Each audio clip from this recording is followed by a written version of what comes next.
Praise the lord. Hebrew 11:32 ఇకను ఏమి చెప్పుదును? గిద్యోను, బారాకు, సంసోను, యోప్తా, దావీదు, సమూయేలును వారిని గూర్చియు ప్రవక్తలను గూర్చియు వివరించుటకు సమయం చాలదు. దేవుడి పరిశుద్ధ వాక్యం దీవించుగాక. ఆమేన్. ఆమేన్. ప్రార్థన చెప్పుకుందాము. అందరూ కూడా మీ హృదయాలను ప్రభు తట్టు తిప్పండి. మోకరించగలిగిన వాళ్ళందరూ మోకరించండి. శరీరం సహకరించిన వాళ్ళు తలలు వంచండి. ప్రేమ కలిగిన మా ప్రియ పరలోకపు తండ్రి, కృపా సత్య సంపూర్ణుడు అయిన మా దేవా, వందనాలు, స్తోత్రాలు. మీ కృప చొప్పున మా జీవితాలలో అనుగ్రహించిన మరొక పునరుత్థాన దినాన్ని బట్టి మరొక మారు మీకే కృతజ్ఞతలు తెలియపరుచుకుంటున్నాను. ఆయన ఇంతవరకు పాడి మీ నామాన్ని మహిమపరిచాము. ఇదిగో తండ్రి, మీ లేఖనాన్ని ధ్యానించడానికి ఆశపడుతున్నాం. గత కొన్ని వారాలుగా హెబ్రీయులు రాసిన పత్రికలోని 11వ అధ్యాయంలో మా కొరకు మీరు మా ముందుకు తీసుకొచ్చిన విశ్వాస వీరులను గురించి ధ్యానించడానికి సహాయపడినందుకు వందనాలు. అని గత వారం మా పితరురాలైనటువంటి రాహాబును గురించి ధ్యానించడానికి మీరు చేసిన కృపను బట్టి వందనాలు. మీ చిత్తమైతేనైనా ఇది నాన్న గిద్యోనును గురించి ధ్యానించాలని ఆశపడుతున్నాం. ఆయన ద్వారా మాకు నేర్పించదలిసిన ఆత్మీయ సత్యాలను నేర్పించి ఆత్మీయంగా నన్ను మమ్మల్ని అందరినీ బలపరచమని కోరుచు బతిమాలుకుంటూ ఉన్నాం. నమ్మదగిన దేవా, వందనాలు, స్తోత్రాలు. దేవుని బలహీనుని ప్రభా, నీ వాక్యమును బట్టి మాట్లాడడానికి నిలబడబోతున్నాను. నన్ను ఖాళీ చేయండి. మీ చిత్తానుసారమైన మాటలు నా నోట నింపి మీరే మాట్లాడుకుని మహిమ పొందమని కోరుతున్నాను. చేర్చబడిన మా ప్రియులందరిని బట్టి వందనాలు. ఇంకెవరైనా రానై ఉంటే జ్ఞాపకం చేసుకోండి. వారిని కూడా నేను త్వరపెట్టి తోడుకుండండి. సమయానికి నీ సన్నిధిని ఉండాలి అనేటువంటి ఒక నిశ్చయత వాళ్ళు నూతనంగా పుట్టించి స్థిరపరచండి. వచ్చిన మరెల్లా కొద్ది సమయం తమ హృదయాలు చెవులని పరలోకపు గవిని వైపు కేంద్రీకరించేలాగున సహాయం చేయండి. నజరాత్మల్ని, అంధకార శక్తుల్ని నజరేయుడైన యేసు నామంలో బంధిస్తున్నాం. నన్ను, మమ్మల్ని, ఈ మందిరాన్ని, విద్యుత్, ఈ సౌండ్ సిస్టమ్ సమస్తాన్ని మీ చేతులకు అప్పగించుకుంటూ మీ నామము నతిగా హెచ్చిస్తూ నన్ను, మమ్మల్ని తగ్గించుకుంటూ మా ప్రభువును, మా ప్రియ రక్షకుడు నైనా యేసు నామాన్ని అడిగి వేడుకుంటున్నాను మా పరమ తండ్రి. ఆమేన్. Praise the lord. ప్రభునాములందరికీ వందనాలు. 164వ కీర్తన. నీదు విశ్వాస్యత మా ప్రభు యేసు. పాత పుస్తకాల్లో 162 3 చరణాలు మట్టుకే పాడదాము. 6 చరణాల పాట. నీవు ఎంతైనా నమ్మదగిన వాడవు. విలాప వాక్యములు 3వ అధ్యాయం 23వ వచనాన్ని బట్టి రాయబడింది. నీదు విశ్వాస్యత మా ప్రభు యేసు అంతరిక్షము అధిగమించను అనే కీర్తన పాడదామా?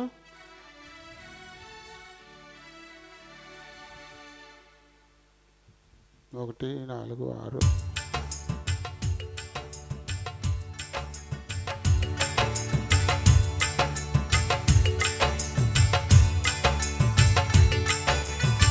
నీదు విశ్వాస్యత మా ప్రభు యేసు అంతరిక్షము నధిగమించెను. నీదు విశ్వాస్యత మా ప్రభు యేసు అంతరిక్షము నధిగమించెను.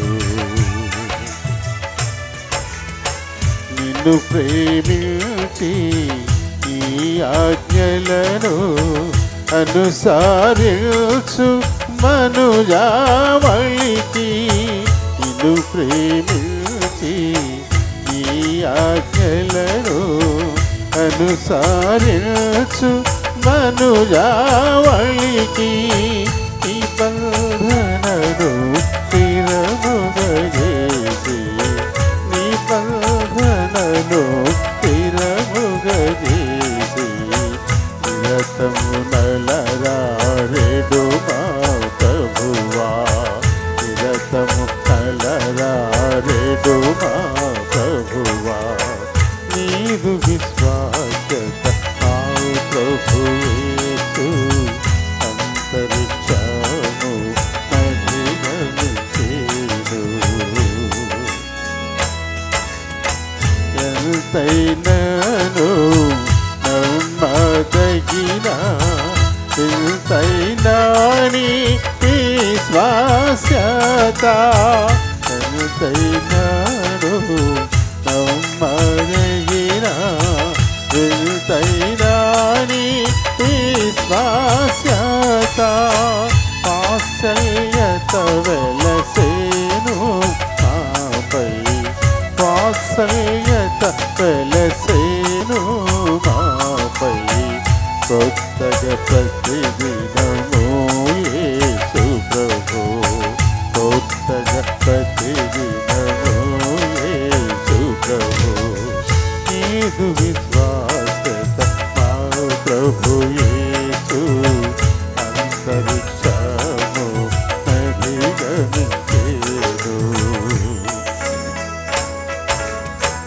తండ్రి కుమారా శుద్ధాత్మకును భ్రతరములకు మహిమా ఘనత, తండ్రి కుమారా శుద్ధాత్మకును భ్రతరములకు మహిమా ఘనత, పరిపూర్ణముగా ప్రభలునుగాగా, పరిపూర్ణముగా ప్రభలునుగాగా, పరిపరివిధముల ప్రభు సంగములు, పరిపరివిధముల ప్రభు సంగములు, నీదు విశ్వాసత మా ప్రభు యేసు అంతరిక్షము అధిగమించెను.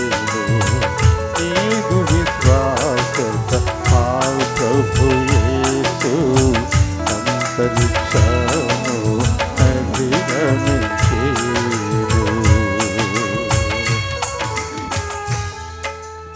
Praise the lord. మరి దాదాపు ఎన్ని వారాలమ్మా ఇప్పటికే? 15 వారాల వరకు ఇప్పుడు మనం హెబ్రీయులకు రాసిన పత్రికలోని 11వ అధ్యాయంలో దేవుని దాసులు మన మధ్యకు తీసుకొని వచ్చినటువంటి విశ్వాస వీరులను గురించి మనం ధ్యానిస్తున్నాము. ఎవరెవరు అయిపోయారు? నోబహు, అబ్రహాము, తర్వాత శారా, చెప్పండి, మోషే, తర్వాత రాహాబు. ఇంతవరకు వచ్చాం. నలుగురు అయ్యారు. అడిగే ఐదుగురికి 15 వారాలు పట్టిందా? 5కు 15 వారాలు. ఇప్పుడు 16వ వారంగా మనం ఇకను ఏమి చెప్పుదును, గిద్యోను, బారాకు, సంసోను, యెఫ్తా, దావీదు, సమూయేలును వారిని గూర్చియు ప్రవక్తలను గూర్చియు వివరించుటకు సమయము చాలదు. ఎందుకంటే వీళ్ళందరూ కూడా వారు విశ్వాసము ద్వారా రాజ్యములను జయించిరి, నీతి కార్యములను జరిగించిరి, వాగ్దానములను పొందిరి, సింహముల నోళ్లను మూసిరి. కాబట్టి ఇటువంటి వారందరి గురించి ఇంకేం చెప్పను, అనేకులు ఉన్నారు. వీళ్ళందరూ కూడా మరి హెబ్రీ 12 మొదటి వచనంలో ఇంత గొప్ప సాక్షి సమూహము, చాలామందిని మన చుట్టూ సాక్షులుగా నిలబెట్టి మాట్లాడుతున్నాడు దేవుని దాసుడు. వీళ్ళందరూ దేవుని బల ప్రభావాలు ఈ లోకంలో వెల్లడి కావడానికి సాధనాలుగా నిలబడ్డారు. నీ చుట్టూ ఉన్నారు వీళ్ళు, నిరంతరము నీ చుట్టూనే ఉన్నారు వీళ్ళు. నిన్ను బలపరుస్తారు, నిన్ను ధైర్యపరుస్తారు, నీ అడుగులు జారకుండా నిలబెడతారు. యేసు వైపు చూస్తూ ముందుకు సాగడానికి తమ వంతు సహాయము తమ సాక్ష్యాల ద్వారా మనకు అందిస్తూ ఉంటారు. కాబట్టి మనం ఒంటిగా లేము, మన చుట్టూ ఎంతోమంది సాక్షుల సమూహము నిరంతరము పరిభ్రమిస్తూ ఉంటుంది. అది ప్రతి విశ్వాసి గుర్తుపెట్టుకోవాలా. ఎందుకంటే విశ్వాసము ద్వారా ఈ కార్యాలన్నీ వాళ్ళు జరిగించిన వారుగా ఉన్నారు.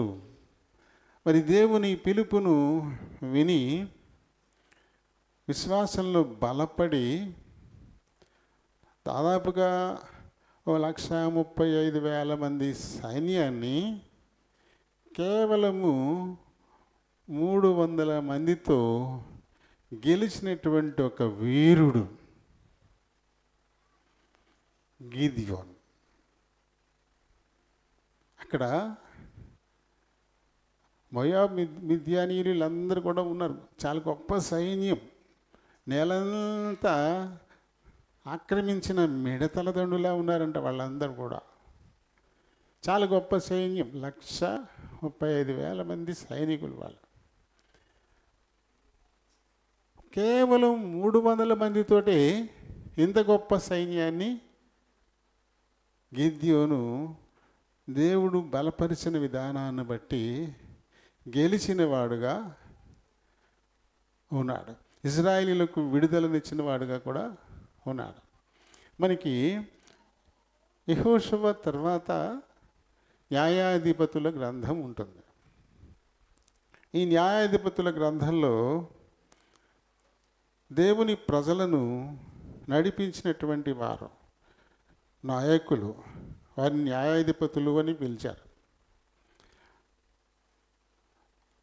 వారిలో 6వ వాడిన ఆ న్యాయాధిపతుల్లో 6వ వాడుగా ఉంటాడు. ఆ తర్వాత బారాకు ఉంది, కానీ బారాకు తన ఒంటిగా కాకుండా ఒక ప్రవక్త్రి ఉంటుంది దెబ్బోరా. ఆ ప్రవక్త్రి సహాయంతో ఆయన ముందుకెళ్తాడు.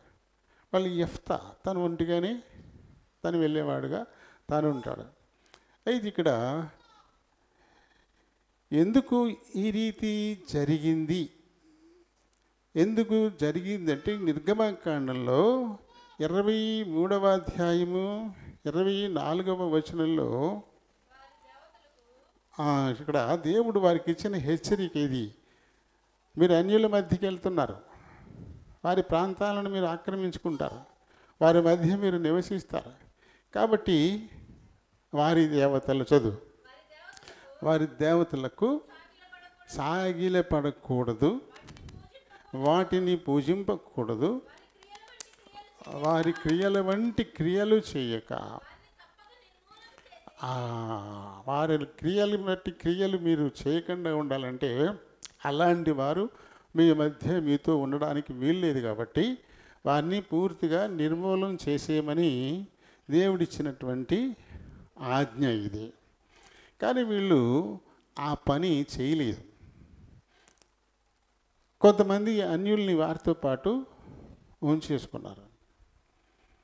కాబట్టి ఇప్పుడు కొత్త వింద పాత రోతలా ఉంటుంది కదా మనుషులకి. వీళ్ళు చేసే విధానం వీళ్ళకి ఉంది.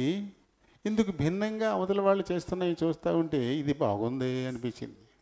ఇదేదో బాగా ఉన్నట్టుంది. మనం ఎవరి ముఖము చూడకుండా బలులు అర్పిస్తున్నాము, సాష్టాంగపడి నమస్కారాలు చేస్తున్నాము. వారేంటి చక్కగా ఏదో మూర్తిని పెట్టుకుని దాని ఎదుట చేస్తూ ఉన్నారు, ఇది బాగున్నట్టుందని చెప్పేసి వీళ్ళు ఆ దారికి జారిపోయారు. మీరు అలా జారిపోతారు కాబట్టి నిర్మూలన చేసి వాళ్ళు ఉండకూడదు, మీ మధ్యన ఏ కొత్తది కనపడకూడదు అని దేవుడు ఇచ్చిన ఆజ్ఞది. కానీ వీళ్ళు మీరు నడిచారు.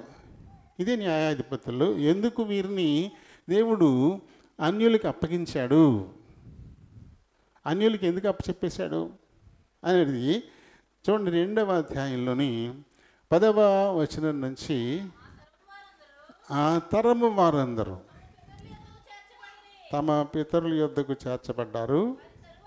ఆ తరువాత యెహోవానైనను ఆయన ఇశ్రాయేలీయుల కొరకు చేసిన కార్యములనైనను ఎరుగని తరము. వీళ్ళు ఎరగపడని కారణం ఏంటి? ఆ ముందు తరం వాళ్ళు ఆ సమాచారాన్ని వీరికి చేరయలేదు.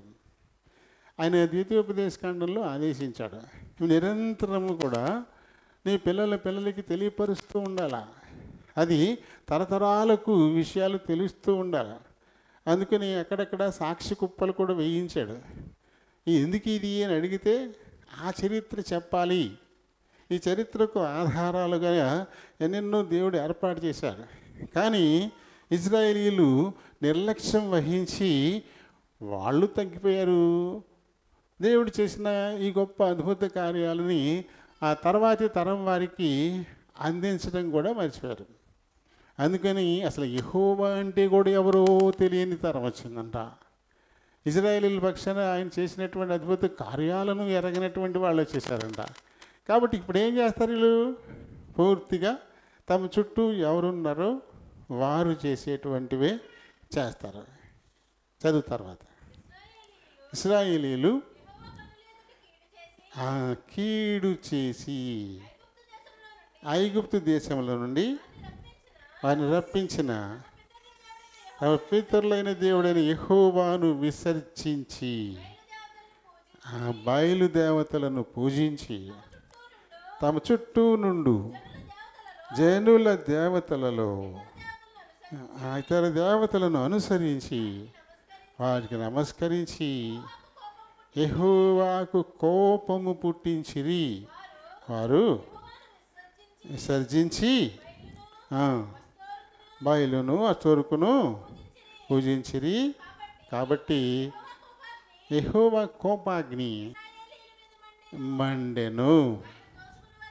ఆయన దోచుకుని వారి చేతికి అది అలా ఇప్పుడు అన్యుల చేతికి వీరు అప్పగింపబడ్డారు.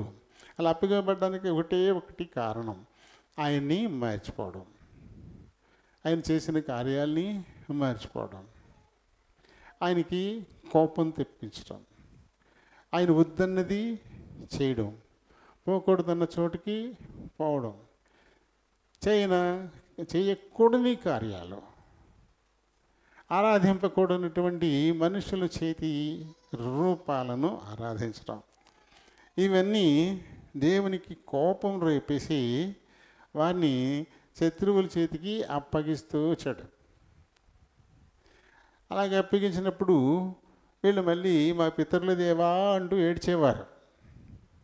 మా పితరుల దేవా నువ్వు ఎక్కడున్నావు, ఎందుకు మమ్మల్ని వదిలేశావు, ఇలా అన్యులు మమ్మల్ని బాధిస్తున్నారు, మమ్మల్ని పీల్చుకు తినేస్తున్నారు అంటూ ఏడ్చినప్పుడు వారిలో నుంచి ఒకళ్ళని రేపి తన ద్వారా మళ్ళీ వారి ఆ శ్రమ నుంచి విడుదల, ఎవరైతే వారిని బాధిస్తున్నారో వారి నుంచి విడుదల ఇచ్చేటువంటి వాడు. అంత మళ్ళీ బాగుంది అనగానే మళ్ళీ కొంతకాలానికి మళ్ళీ దారి తప్పేసేవారు, మళ్ళీ దేవుణ్ణి వదిలేసేవారు. వదిలేసినప్పుడు మళ్ళీ వేరొక అన్య జాతికి మళ్ళీ అప్పచెప్పేవాడు. వాళ్ళు వీళ్ళని రాసి రంపాన పెట్టేసేవారు, బాధించేవారు. అప్పుడు మళ్ళీ మా పితరుల దేవా అంటూ మళ్ళీ ఏడ్చేవారు. అలా ఏడ్చినప్పుడు మళ్ళీ ఒక విమోచకుడిని లేపేవాడు, తన ద్వారా వారి నుంచి విడుదల. ఈ క్రమమంతా మనకి న్యాయాధిపతుల గ్రంథంలో ఉంటుంది. అందులో 6వ న్యాయాధిపతి గిద్యోను. ఇతని టైంలో మిద్యానీయులు వీరిని బాధిస్తున్నటువంటి పరిస్థితి, మిద్యాను వారు బాధిస్తున్నటువంటి పరిస్థితి. మరి ఈ న్యాయాధిపతుల గ్రంథంలో 6 నుంచి 8 అధ్యాయాల్లో మనకి గిద్యోను కనపడతాడు. 6వ అధ్యాయం నుంచి 8వ అధ్యాయం వరకు ఈ గిద్యోను మనకి కనిపిస్తాడు. గిద్యోను అంటే అర్థం ఏంటంటే పడద్రోయువాడు. పడద్రోయువాడు, అలాగే కోసేటివాడు, కోయువాడు అనేటువంటి అర్థాలు కలిగినటువంటి పేరు ఈయనకు ఉన్నది. ఈయన మనషే గోత్రీకుడు, యోవాషు కనిష్ట పుత్రుడు. మనం 6వ అధ్యాయం 15వ వచనంలో ఈ మాట మనం చూస్తాం. మనషే, ఎవరు మనషే? ఎవరమ్మా మనషే? చెప్పండి గట్టిగా, అది గట్టిగా చెప్పు. అమ్మటి ఇవ్వనట్లేదా? అంత నెమ్మదిగా చెప్తాం, గట్టిగా చెప్పాలి. యోసేపు ఇద్దరు కుమారులు ఒకడు. మనషే ఎఫ్రాయిములు కదా యోసేపు కుమారులు. అందులో మనషే గోత్రానికి చెందినటువంటి వాడు ఈ గిద్యోను. ఓఫ్రా గ్రామానికి చెందినటువంటి వాడు, ఓఫ్రా గ్రామానికి ఇక్కడ చెందినటువంటి వాడుగా ఉన్నాడు. న్యాయాధిపతులు 6:11లోను 8:26లోను ఈ విషయాన్ని మనం చూస్తాం. మిద్యానీయులు అంతకుముందు వీరి సహోదరులందరినీ కూడా చంపి ఉన్నారు. అది న్యాయాధిపతులు 8:18లో మనం చూస్తాం. అతడు మీరు ఆ మనుషులు ఎట్టివారని అడుగగా వారు నీ వంటి వారే, వారందరూ రాజకుమారులను పోలి ఉన్నారు. నీ వంటి వారి అంటే వీరి సహోదరులే, గిద్యోను సహోదరులని ఇది వరలో వాళ్ళు చంపున్నారు. అయితే ఇది వారిని పట్టుకున్న తర్వాత వారిని అడిగాడు. అడిగితే వాళ్ళు చెప్పారు ఈ విషయం, మనం అక్కడ చూస్తాం. అంటే ఇది ముందే జరిగిపోయింది, ఇంతకు ముందే జరిగిపోయింది. అంటే గిద్యోనులో చాలా తీవ్రమైన బాధ ఉంది. మమ్మల్ని అందరినీ పీడించు తింటున్నారు, పైగా మా సహోదరులందరినీ కూడా చంపేశారు, మరి వీరి నుంచి మాకు విడుదల లేదా, వీరి నుంచి మమ్మల్ని విడిపించగల వాళ్ళు ఎవరు అనేటువంటి ఆలోచనలు గిద్యోనులో ఉండిపోయింది. కాబట్టి ఇప్పుడు దేవుడు ఆయన్ని ఎంచుకున్నాడు. తనలో ఒక బాధ ఉండిపోయింది, తీవ్రమైన బాధ. మామూలుగానే ఇజ్రాయేలీలందరినీ ఈ మిద్యానీయులు విపరీతంగా బాధిస్తూ ఉన్నారు. ఆల్రెడీ వారి సహోదరులు కూడా చంపి ఉన్నారు. కాబట్టి ఇప్పుడు ఆయనలో ఒక పగ, ఈ మిద్యానీయుల్ని ఎవరు అంతం చేస్తారు, వీరి నుంచి మాకు విడుదల ఎవరి ద్వారా దొరుకుతుంది అనేటువంటి ఆలోచనలు ఆయనలోని మరి బయటపడుతుంటే, ఇదే టైంలో ఎప్పుడైతే ఇలాంటి ఆలోచన తనలో ఉందో దేవుని ఏర్పాటులోకి వచ్చాడు. ఎవరు ఈ మిద్యానీయుల్ని నాశనం చేస్తారు, ఎవరు ఈ మిద్యానీయుల నుంచి మాకు విడుదల ఇస్తారు, మా సహోదరుల ఈ మరణాలకు ప్రతీకారం ఎవరు తీర్చుకుంటారు, ఎవరు ఎవరు అంటే ఇతని హృదయ వాంఛ ఏంటంటే మిద్యానీయుల హతం. ఇటువంటి ఒక ఆలోచన ఎప్పుడైతే తనలో ఉందో దేవుడు ఇప్పుడు అతన్నే ఎంపిక చేసుకున్నాడు. దేవుని యొక్క ఏర్పాట్లోకి ఆయన వచ్చేసాడు అనమాట. కాబట్టి ఇప్పుడు దూత ఆయన దగ్గరికి వచ్చింది. యెహోవా దూత. యెహోవా దూత అంటే ఎవరు? యెహోవా దూత అంటే యెహోవా దూతగా వచ్చింది. ఎక్కడైనా సరే దేవుని దూత అని వస్తే వేరు, యెహోవా దూత అని వస్తే మటుకు ఆయన ఖచ్చితంగా క్రీస్తు ప్రభువే. చాలా ముఖ్యమైనటువంటి పనులు ఉన్నప్పుడు ఏం చేస్తారు, యజమానుడు తన సొంత కుమారుని పంపిస్తాడు. అంత ముఖ్యమైనవి కాకపోతే తన దగ్గర ఉండి పనివాళ్ళు పంపిస్తాడు. పనివాళ్ళు దూతలుగా ఉంటారు. కానీ తన సొంత కుమారుడైతే తనే లెక్క కదా అది. కాబట్టి ఇప్పుడు యెహోవా దూత ఆయన దగ్గరికి వచ్చింది. 6వ అధ్యాయము 11వ వచనం నుంచి మనం చూస్తే, యెహోవా దూత వచ్చి అబీయజ్రీయుడైన యోవాషునకు కలిగిన ఒఫ్రాలోని మస్తకి వృక్షం దగ్గర కూర్చున్నాడంట. గిద్యోను మిద్యానీయులకు మరుగై ఉండునట్లు గానుగ చాటున గోధుమలను దొల్లగొట్టుచున్నాడు. చూడండి, ఏంటి ఇక్కడ గిద్యోను చేస్తున్న పని ఏంటి? పిండి ఆడించుకుని తిరగల్లో వేసుకుని లేదా గానుగలో వేసుకుని రుబ్బుకొని వాటిని రొట్టెలు చేసుకొని తినాలి. ఏంటి? ఆహార ధాన్యాలు. మన వరి అయినా గోధుమ అయినా దొల్లగొట్టాలి, నూర్చాలి. ఈ గోధుమను దొల్లగొట్టుకుంటున్నాడు. అయితే ఓపెన్గా స్వేచ్ఛగా దొల్లగొట్టుకోవడానికి లేదు. ఎందుకంటే వీరి చేతి దగ్గర నోటి దాకా పోయే ఆహారాన్ని కూడా బిర్యానీలు వచ్చి లాక్కెళ్ళిపోతుండేవారు. చేతికి వచ్చింది నోటి దాకా వెళ్తుందన్న గ్యారంటీ లేని పరిస్థితుల్లో ఉన్నారు వీళ్ళు. అందుకని వీళ్ళు ఎక్కడ చూస్తారో, ఎక్కడొచ్చి నా చేతిలో ఉన్న ఈ ఆహారాన్ని పట్టుకెళ్ళిపోతారో అని చెప్పేసి పాపం ఒక గానుగ చాటున దొంగచాటుగా చాటును దాక్కొని దొల్లగొట్టుకుంటున్నాడు గోధుమలు. అంటే ఇజ్రాయేలీల పరిస్థితి ఎలా ఉందో దాన్ని బట్టి మనం అర్థం చేసుకోవచ్చు. ఇప్పుడు ఈయన దగ్గరికి వచ్చాడు. ఈయన దగ్గరికి వచ్చి ఏమంటాడు చూడండి, కనబడి పరాక్రమము గల బలాఢ్యుడా అన్నాడు. పరాక్రమము గల బలాఢ్యుడా, దేవుడు నీకు, యెహోవా నీకు తోడై ఉన్నాడు. వెంటనే ఈ గిద్యోనులో చాలా డౌట్లు వచ్చేసాయి. ఏంటి, నేను పరాక్రమము గలవన్నా, నేను బలాఢ్యున్నా, ఏంటి గానుగ చాటున దొంగ చాటున గోధుమల్ని భయంతో అలా నేను పరాక్రమం గలవన్నా, నేను బలాఢ్యున్నా, యెహోవా నాకు తోడున్నాడా? అన్నీ ప్రశ్నలే. తన దృష్టికి ఇవన్నీ ఒట్టివిగానే కనపడుతున్నాయి. నేనేం పరాక్రమం గలవుని కాదు, నేను పెద్ద బలాఢ్యుని కాదు, యెహోవా కూడా మాకు తోడు లేడు అనే నిర్ణయానికి వచ్చేసాడు. లేడు, ఆయన మాకు తోడు లేడు కాబట్టి, ఆయన మమ్మల్ని చెయ్యి విడిచాడు కాబట్టి మేము ఈ రీతిగా అన్యుల చేతికి అప్పగింపబడ్డాము, వారి చేత దోచుకొనబడ్డాము, వారి చేత పీడింపబడుతూ ఉన్నాము. మాకెక్కడ తోడు ఉన్నాడు ఆయన? అదే ప్రశ్నేస్తూ ఉన్నాడు. చూడండి, దేవుడు మా 13వ వచనం, చిత్తము నా ఏలినవాడా, యెహోవా మాకు తోడై ఉంటే. ఏంటి ఇదంతా మాకు వచ్చింది? ఎందుకు ఇలా మేము అన్యుల చేతికి అప్పగింపబడ్డాము?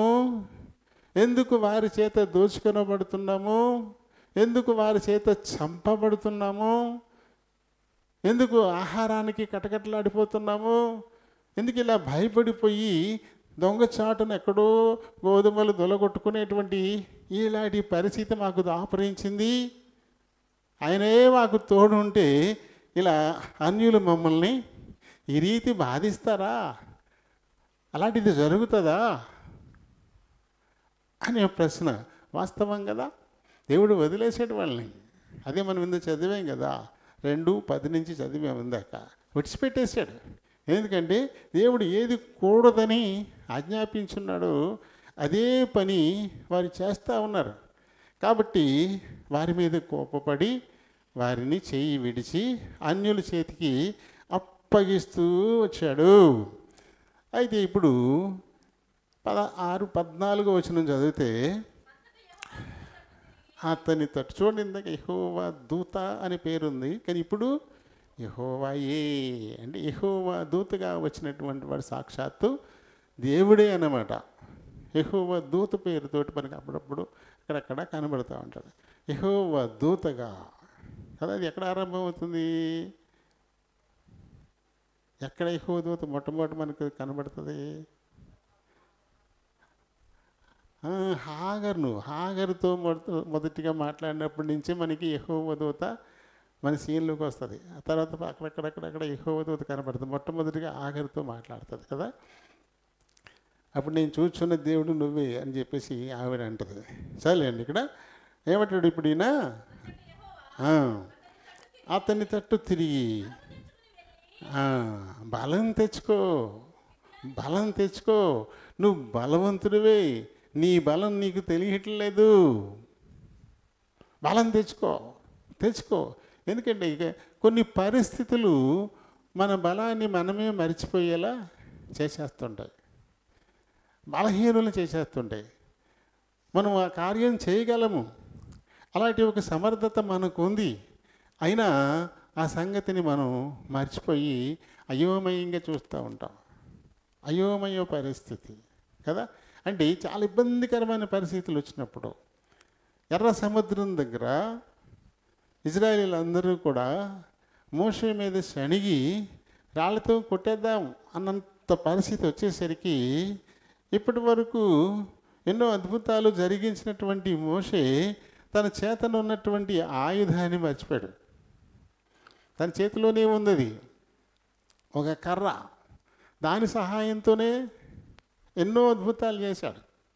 కానీ ఈ జనాలు ఈ గోల, ఈ తిరుగుబాటు, ఈ గందరగోళం తన దగ్గర ఉన్నటువంటి ఆ బలాన్ని మర్చిపోయేలా చేసి, దేవా ఏంటి పరిస్థితి అని దేవుణ్ణి అడుగుతాడు. ఎందుకు ఆగిపోయారు? సాగిపోండి. నీ దగ్గరున్న బలాన్ని మర్చిపోయేవా? దేని సహాయంతో ఐగుప్తుల్లో అన్న అద్భుతాలు జరిగించేవో ఆయుధాన్నే మర్చిపోయేవా?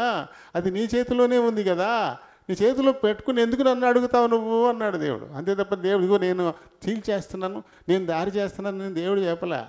నువ్వే చేయి, నీ దగ్గరే ఉంది ఆ బలం, నీ చేతిలోనే ఉంది ఆయుధం అంటే అప్పుడు అది పుచ్చుకుని ఎర్ర సముద్రం వైపు చాపేసరికి అది చీలిపోయింది.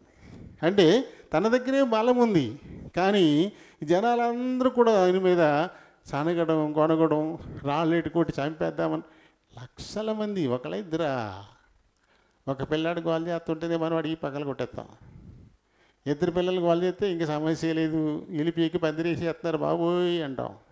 అందుకని అడిగి మొత్తం తెలియపోయినా డ్రెస్ వేసేసి, బూట్లు వేసేసి, చేతికి బ్యాగ్ ఇచ్చేసి స్కూల్లో పడేస్తాం.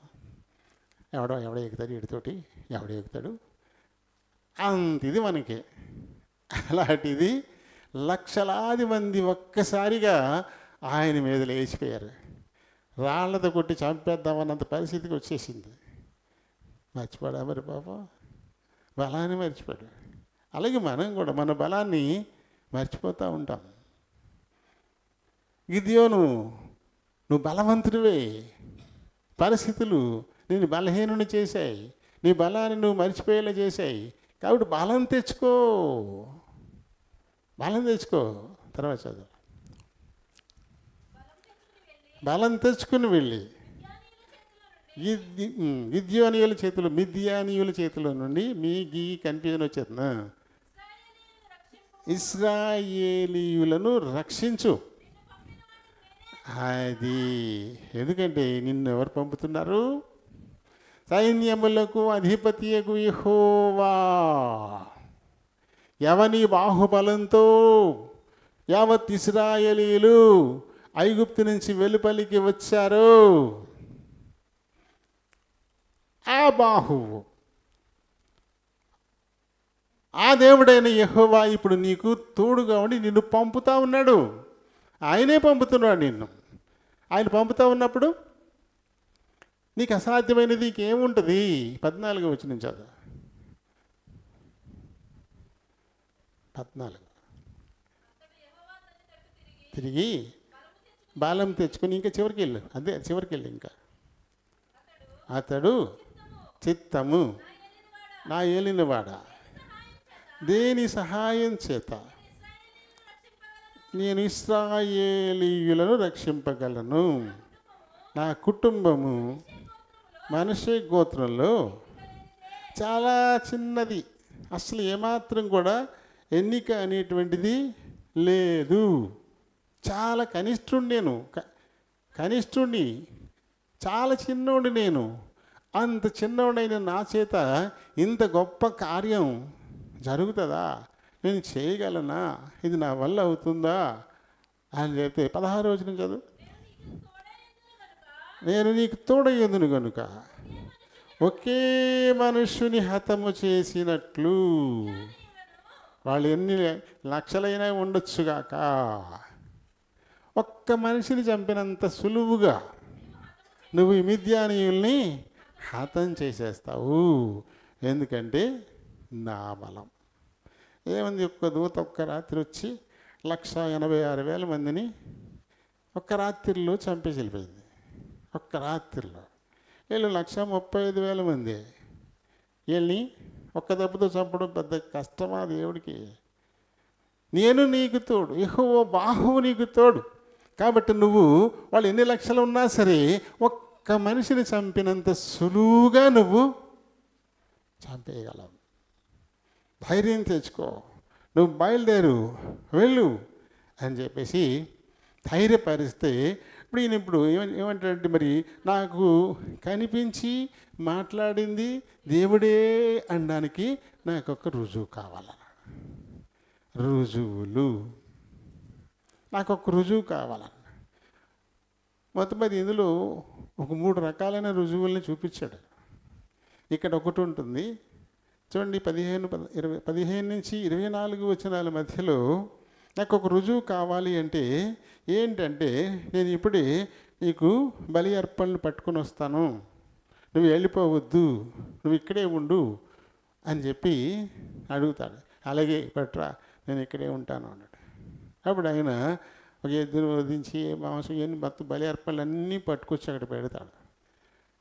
పెడితే యెహోవా దూత చేతిలో ఉన్నటువంటి ఒక కర్ర పొల్ల అది వాటికి తాకించగానే ఆ బండలో నుంచి ఈ అగ్ని పుట్టి మొత్తం దాన్ని దహించి వేస్తుంది. అప్పుడు నమ్మకం కుదిరింది. అప్పుడు కాస్త నమ్మకం కుదిరింది. ఎందుకంటే నాతో మాట్లాడింది దేవుడే అనేటువంటి కాస్త ధైర్యం ఆయనకి వచ్చింది. వచ్చి ఇప్పుడు ఇంటికి వెళ్ళాడు. ఇంటికి వెళ్ళడంతో ఆయన చేసిన పని ఏంటి? దేనివల్ల ఇశ్రాయేలీయులందరూ భ్రష్టు పట్టిపోయారో, దేనిని బట్టి దేవుడు వారిని కోపించి వారిని వదిలేశాడో దాని మీద మొదటి దాడి దాని మీద ఈయన చేశాడు. పడగొట్టేసి దానికి పైగానున్న మొత్తం అన్నిటినీ నరికేసి తగిన ఏర్పాటుతో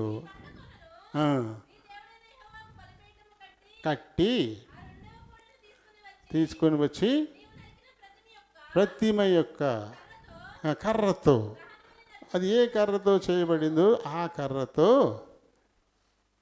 దహన బలి అర్పించమని చెప్పాను. అప్పుడు ఈయన ఏం చేశాడు? 24వ వచనంలో మనం చూస్తే అక్కడ గిద్యోను యెహోవా నామమున బలిపీఠం కట్టి దానికి యెహోవా సమాధానకర్త అను పేరు పెట్టెను.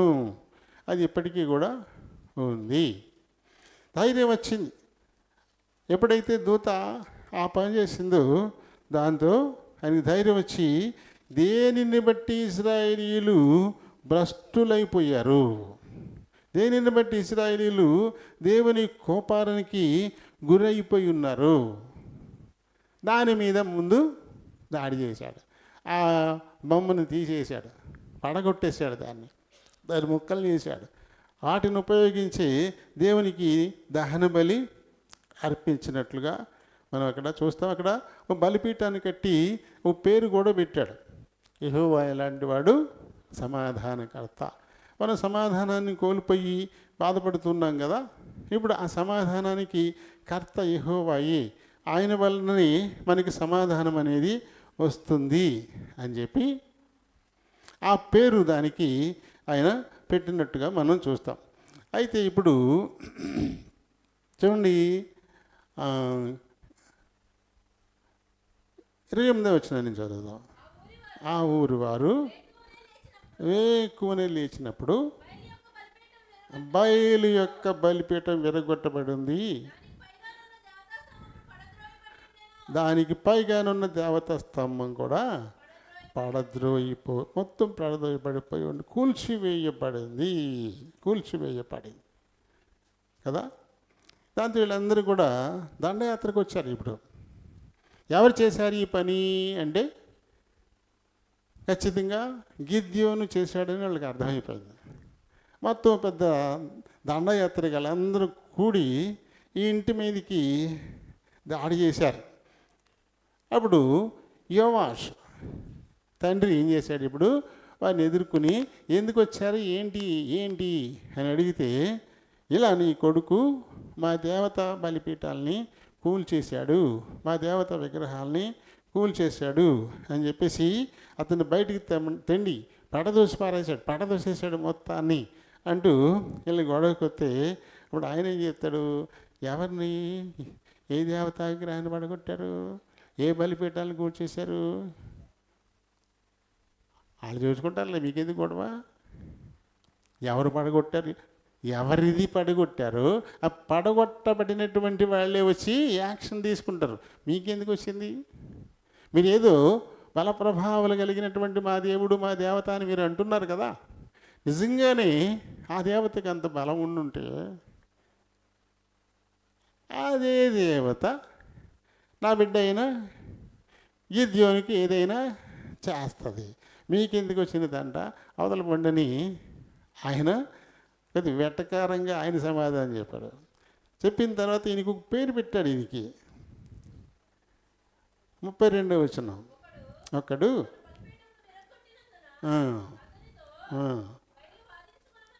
ఆ బయలునే వాదించుకోమను, ఆ బయలు బలిపీఠాన్ని ఒకడు కూల్చేశాడు కదా, కాబట్టి ఆ బయలే వచ్చి నీ కళ్ళని ఎతికిపోయా, నేను దేవుణ్ణి నేను దేవతని, నన్నే నువ్వు గౌరవించవా, పడగొట్టేస్తావా, చూడు నీ సంగతి ఏంటో అని చెప్పేసి దాన్నే వచ్చి వాదించుకోమని చెప్పేసి అని చెప్పాడు. అసలు తర్వాత ఈయనకు పేరు పెట్టాడు, అతనికి ఎరుబ్బయలు అనేటువంటి పేరు ఆయనకి పెట్టడం జరిగింది. పేరు మార్చండి, పడద్రోయువాడు అని అర్థం వచ్చేటువంటిది ఎరుబ్బయలు, పడగొట్టేశాడు కదా. ఈయనకి ఇంకొక పేరు కూడా ఉంది, అది ఎరుబ్బెషెతు. ఎరుబ్బయలున్న గిద్యోనే ఎరుబ్బెషెతు అని 2వ సమయంలో 11:21 అది మనం చదువుతాము. ఇప్పుడు అంత అక్కర్లేదులేండి ఇప్పుడు అది. ఇంకా తర్వాత ఈయన ఏం చేశాడు, జనాల్ని సమకూర్చాల్సి వచ్చింది, అందరికీ చెప్పాడు. అక్కడ మనష్షే గోత్రం తన గోత్రమే కదా, అందులో నుంచి నఫ్తాలి గోత్రంలో నుంచి, జబులూను గోత్రంలో నుంచి, ఆషేరు గోత్రంలో నుంచి దాదాపుగా 32,000 మందిని ఈయన సమకూర్చాడు. 32,000 మందిని సమకూర్చాడు. ఈ మిద్యానీయుల మీదకి పోవడానికి 32,000. వాళ్ళు ఎంతమంది, 135,000. అంటే వీళ్ళకంటే 1,00,000 కంటే ఎక్కువ, వీళ్ళకంటే ఎక్కువ, 1,00,000 కంటే ఎక్కువ ఉన్నారు. అంత సైన్యం మీదకి ఈయన సమకూర్చాడు. అది 35వ వచనంలో మనకి అది కనబడుతుంది. మనషే, నప్తాలి, జబులూను, ఆషేరు గోత్రికులైనా సమకూర్చినట్టుగా.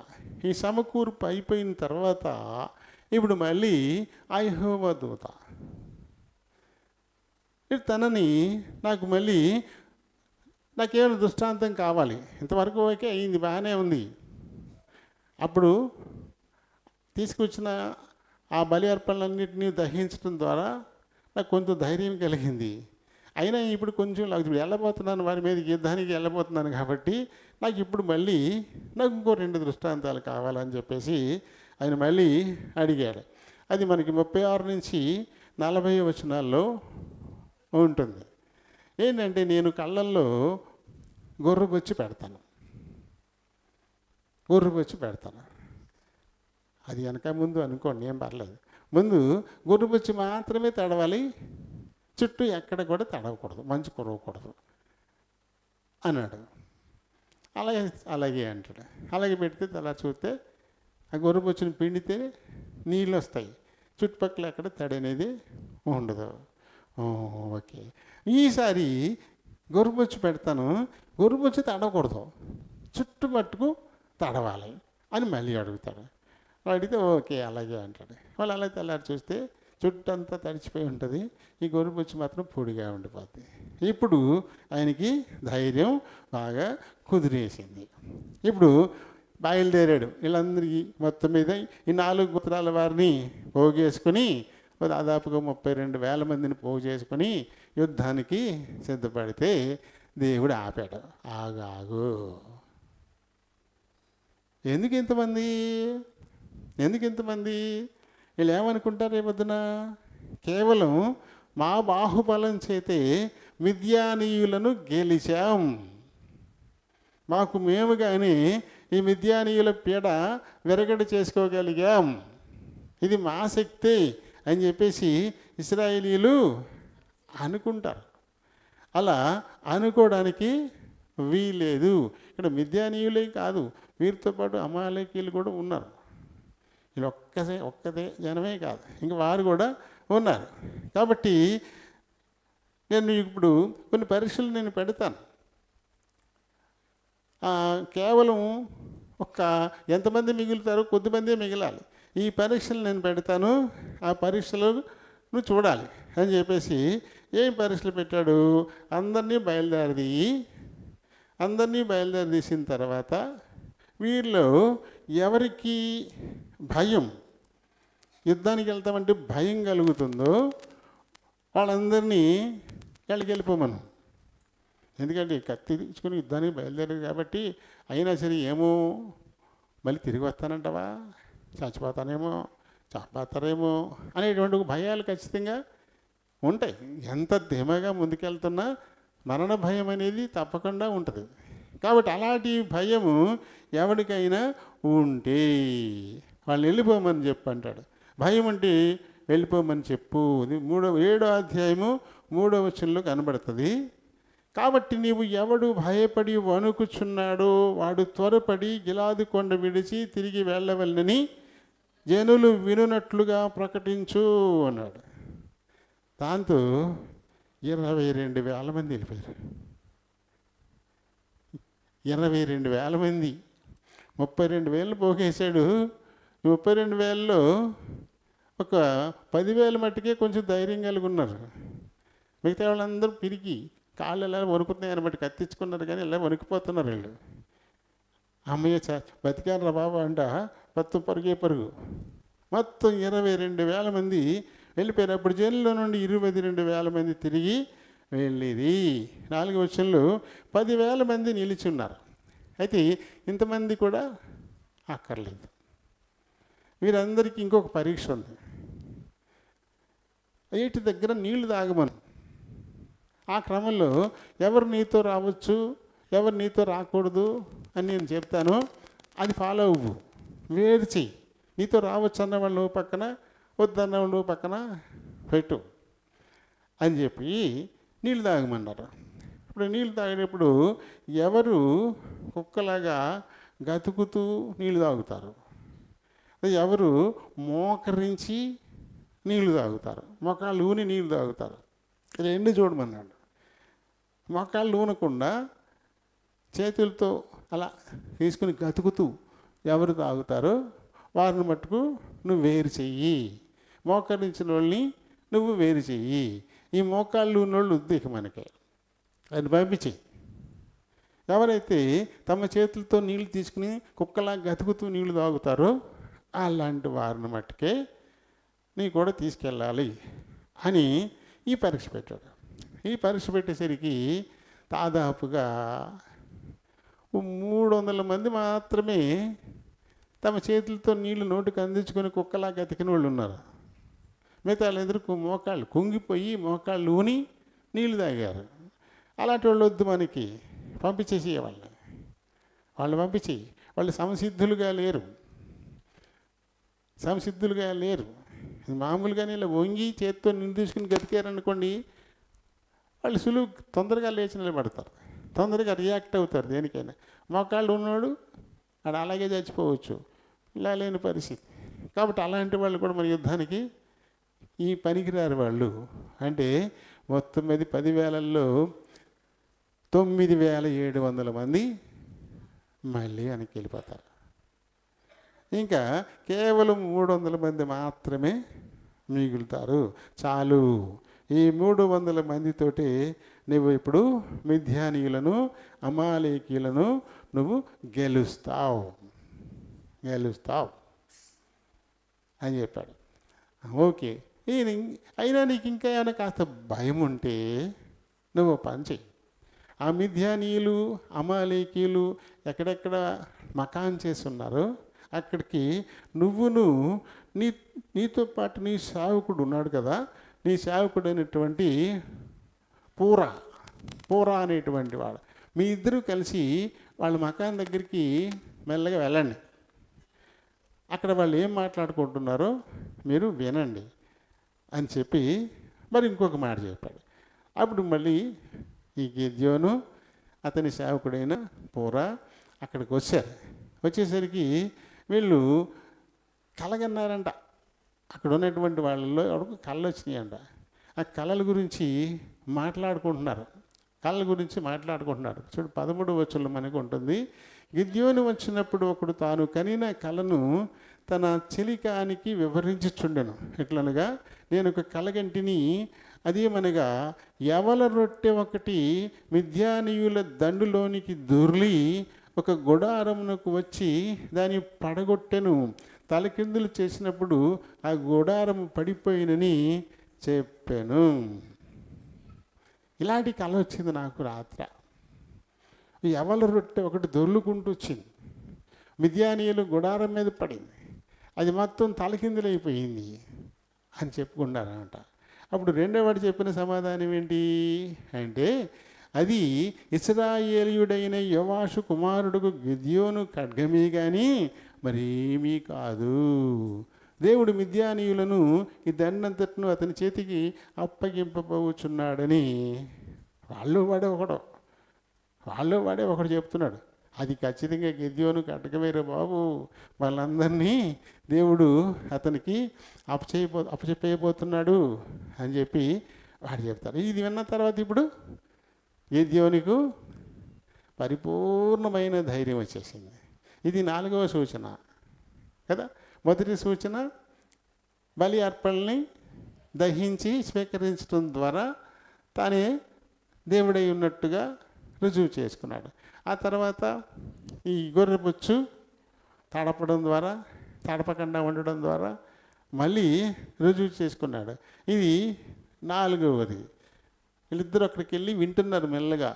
ఆ గుడారాల్లో వాళ్ళు మాట్లాడుకుంటున్నారు. అరే రాత్రి నాకు కళ వచ్చిందిరా, నాకు పెద్ద ఎవరి రొట్టె దొర్లుకుంటూ ఈ మిద్యానీయుల గుడారం మీద పడేసరికి అది ఏమైంది, ఒక్కసారిగా తల్లకిందులు అయిపోయింది. అమ్మో, అయితే అది గిద్యోను ఖడ్గమే మరొకటి కాదు.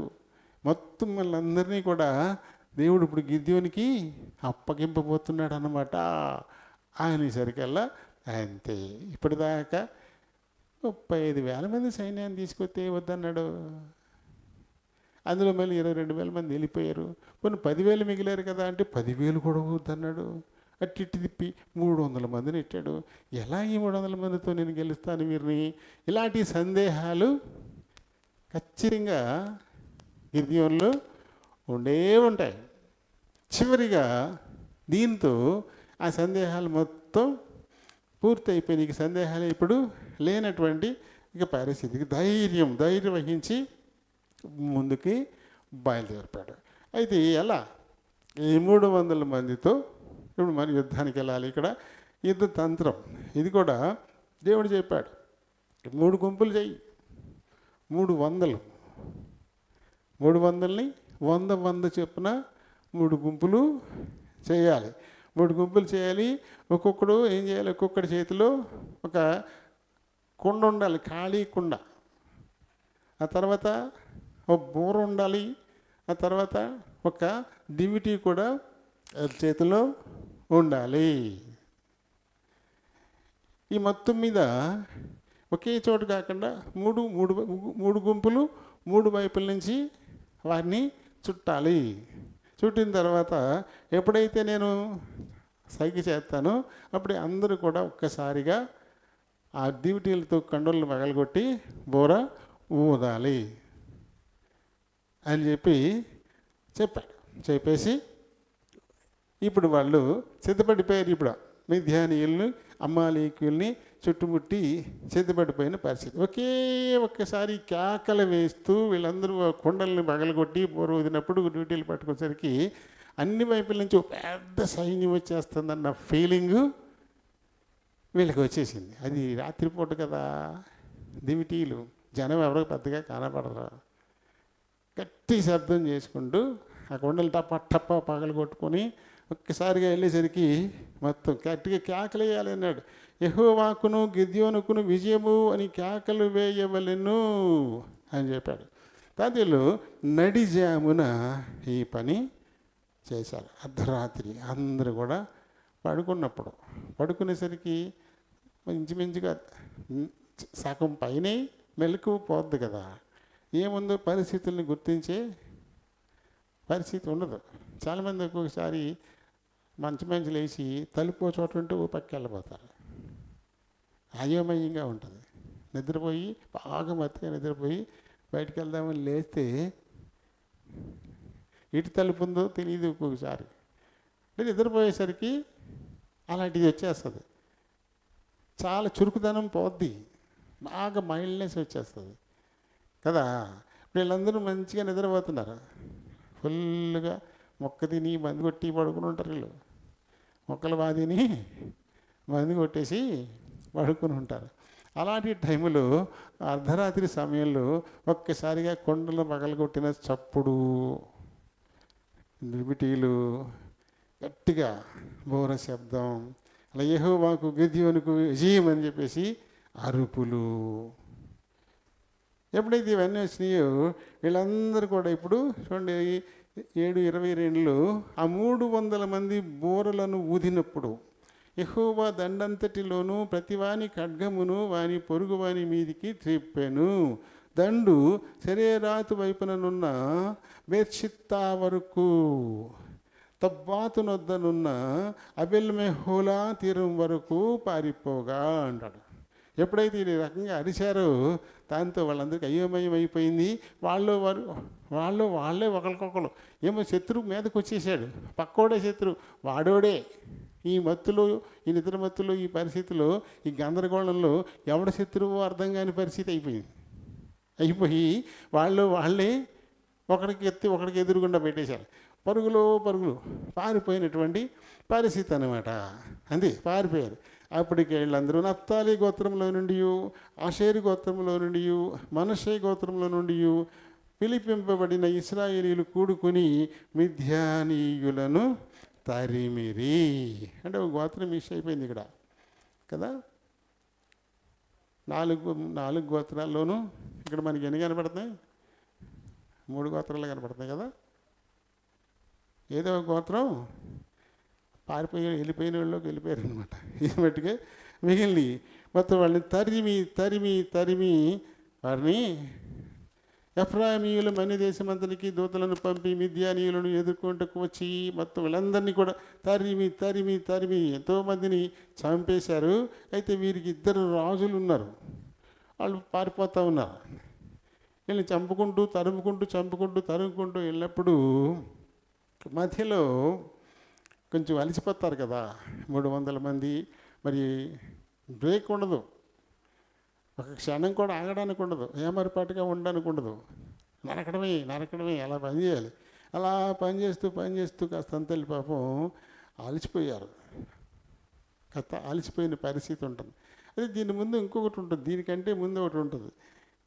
ఏంటంటే 4 గోత్రాలను పిలిచాడు కదా, ఇంకా మిగతా వాళ్ళని పిలవలేదు కదా. 12 గోత్రాలు కదా, 4 గోత్రాల వారినే పిలిచి సమకూర్చాడు. మిగతా వాళ్ళందరూ ఇప్పుడు అలిగారు ఈయన మీద అలిగారు. వారికి కోపం వచ్చింది. ఇది 8వ అధ్యాయంలోకి వచ్చేస్తాం.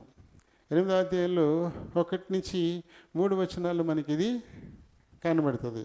చూడండి. అప్పుడు ఎఫ్రాయిమీయులు గిద్యోనుతో, నీవు మా ఎడల చూపిన మర్యాద ఎట్టిది. మనష్షే గోత్రికుల్నే పిలిచాడు, ఎఫ్రాయిమీయుల్ని వెళ్ళలేదు కదా.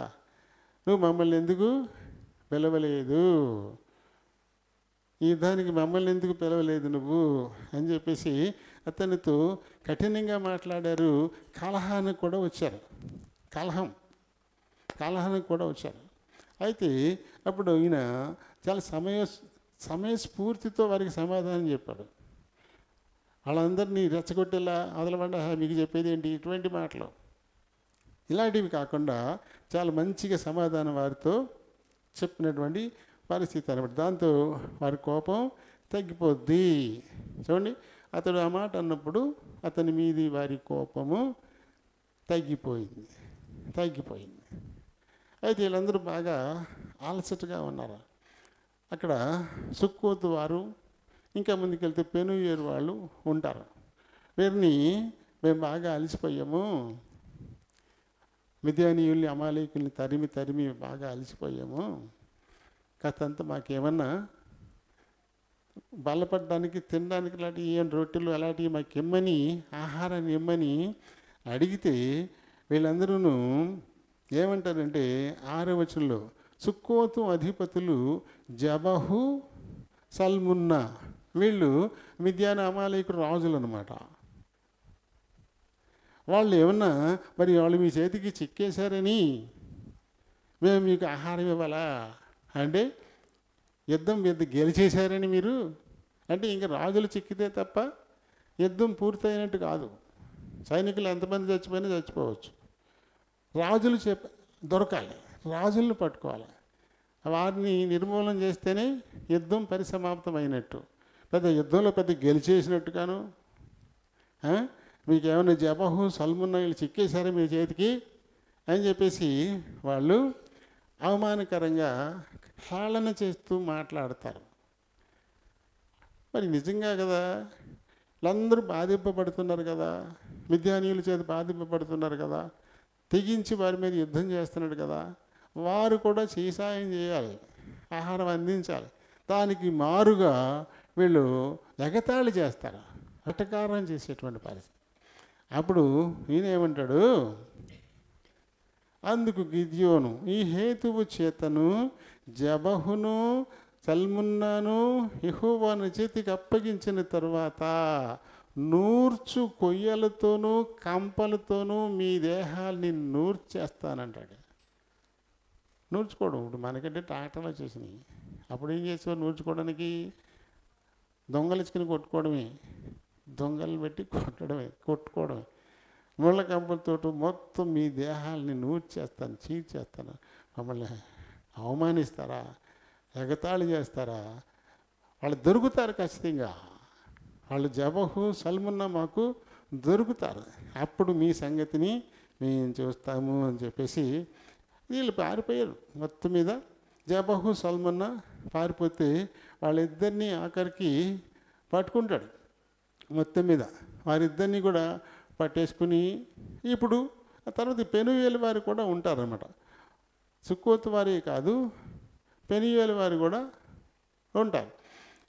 మొత్తం వీళ్ళకి సంబంధించిన చరిత్ర అంతా 8వ అధ్యాయం 4 నుంచి 9, అలాగే 11 నుంచి 12, 13, 17 ఈ వచనాల్లో మనకి వీళ్ళు కనబడతారు. మొత్తం మీద అపహాస్యం చేసిన వారందరినీ కూడా చూడండి. 8వ అధ్యాయము 13వ వచనం, గిద్యోను తిరిగి వచ్చి సుక్కోతు వారిలో యవనుని పట్టుకొని విచారింపగా అతడు అధిపతులను వివరించి ఎవరైతే హేళన చేశారో, అవమానించారో వాళ్ళ గురించి అతడు చెప్పేశాడు. అప్పుడు అతడు వచ్చి జబహు, సల్మున్నా అని వారు చిక్కెను గనుకనా ఇవల్లు అని మీరు ఎవరి విషయము నన్ను దూషించుతురు ఆ జబహును, సల్మున్నాను చూడండి. వాళ్ళు బంధించి తీసుకొచ్చాడు. ఇదిగో వాళ్ళు నా చేతికి చిక్కారు అని చెప్పేసి ఆ తర్వాత వారిని చెప్పినట్టుగాని వారి పట్ల జరిగిస్తాడు. మొత్తం మీద 17వ వచనం. అంటే పెనుయేలు వారు కూడా ఈ రకంగానే మాట్లాడతారు. పెనుయేలు వారు కూడా, సుక్కోతు వారు, పెనుయేలు వారు, వీరి కూడా ఆ రకంగా అయ్యా జరిగించినటువంటి పరిస్థితి. మొత్తం మీద ప్రతీకారం వారి మీద తీసుకున్నట్లుగానే ఇక్కడ మనం చూస్తాం. అయితే ఇంకా తర్వాత మొత్తం యుద్ధం గెలిచేశాడు. ఇశ్రాయేలీలందరూ కూడా నీవే ఈ మిద్యానీయుల, అమాలేకుల బారి నుంచి మమ్మల్ని కాపాడావు కాబట్టి నువ్వు రాజుగా ఉండమని అడుగుతారు. రాజును చేయడానికి వీళ్ళందరూ సిద్ధపడతారు. 8, 22, 23 వచనాలు మనం చదివితే అక్కడ నీవు రక్షించితివి కనుక నీవును నీ కుమారుడును ఇక మీరే మాకు రాజులు, నువ్వు నీ కొడుకు నీ మనవడు తరతరాలుగా ఇక మీరే మమ్మల్ని ఏలాలి, నువ్వు రాజుగా ఉండమని చెప్పేసి అంటే ఇష్టపడ్డావు. నాకు వద్దు, వేరే ఆచరికము నాకు వద్దని చెప్పి కొల తీసుకొచ్చినటువంటి ఆ బంగారంలో నుంచి కొంత బంగారం తెమ్మని దాంతో ఏ పోదును తయారు చేస్తాడు. ఏ పోదును తయారు చేసేటువంటి ఏ పోదు అంటే దానికి ఒక పథకం అంటే పథకము ఏ పోదు ఉమ్మీము తూరిమని కూడా ఉంటాయి ఇళ్ళల్లో. ఈ ఏ పోదును ఎదురుగుండా పెట్టుకొని దేవుని దగ్గర విచారణ చేసేటువంటి వారు తర్వాత కాలంలో ఏ పోదును పెట్టుకొని అంటే దేవుడు మాట్లాడతాడు ఏ పోదు ద్వారా చెప్తాడు. అంటే మొత్తం 12 గోత్రాల వారికి 12 పచ్చ రత్నాలు తీసుకుని ఒక్కొక్క గోత్రం మీద ఒక్కొక్క రాయి, గోత్రం ఒక్కొక్క రాయి, ఆ రాయి మీద గోత్రం పేరు పెట్టి 12 గోత్రాలతో దాని మీద సెట్ చేయాలి. అది మెల్ల వేసుకుంటారు అన్నమాట, వేపోదు అంటారు. అలాంటిది ఒక దాన్ని ఈయన తయారు చేయించాడు. పథకం అనే దాని గురించి మన నిర్గమకాండం 28, 16 నుంచి 28 వచనాలను ఏ పోదులో 28వ అధ్యాయము 4, 12 నుంచి ఏ పోదు గురించి మనం చదువుకోవచ్చు. ఏ పోదు గురించి మనం చదవచ్చు. ఏ పోదు అలాంటి ఏ పోదును ఈయన తయారు చేయించి దాన్ని ఓఫ్రాలో పెట్టాడు. ఎందుకంటే 1 సమయాలు 23వ అధ్యాయంలో 9, 10 వచనాలు చూస్తే అక్కడ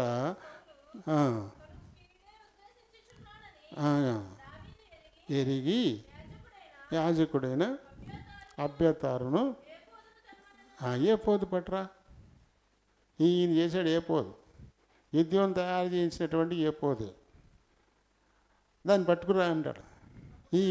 ఈ కైలే వారు నన్ను సౌలుకు అప్పచెప్పేస్తారా అని చెప్పేసి ఆ ఏ పోతును ముందు పెట్టుకుని విచారణ చేస్తే వాళ్ళు అప్పచెప్పేస్తారు అని చెప్పేసి సమాధానం దేవుడి నుంచి వస్తుందన్నమాట. అలాంటి ఒక ఏ పోదును ఈయన తయారు చేసి ఓప్రాలో పెట్టాడు. ఆ తర్వాత ఒక 40 సంవత్సరాల పాటు ఈయన న్యాయాధిపతిగా ఉండి బహువృద్ధుడై చనిపోతాడు. ఇతనికి ఎక్కువ మంది భార్యలు ఉన్నారని 70 మంది కొడుకులు ఉన్నారని కూడా రాయబడింది.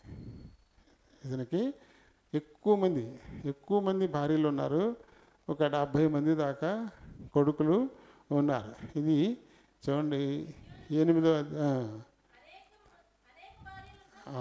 అధ్యాయంలో మనకి 29 నుంచి ఇది మనకి కనబడుతుంది.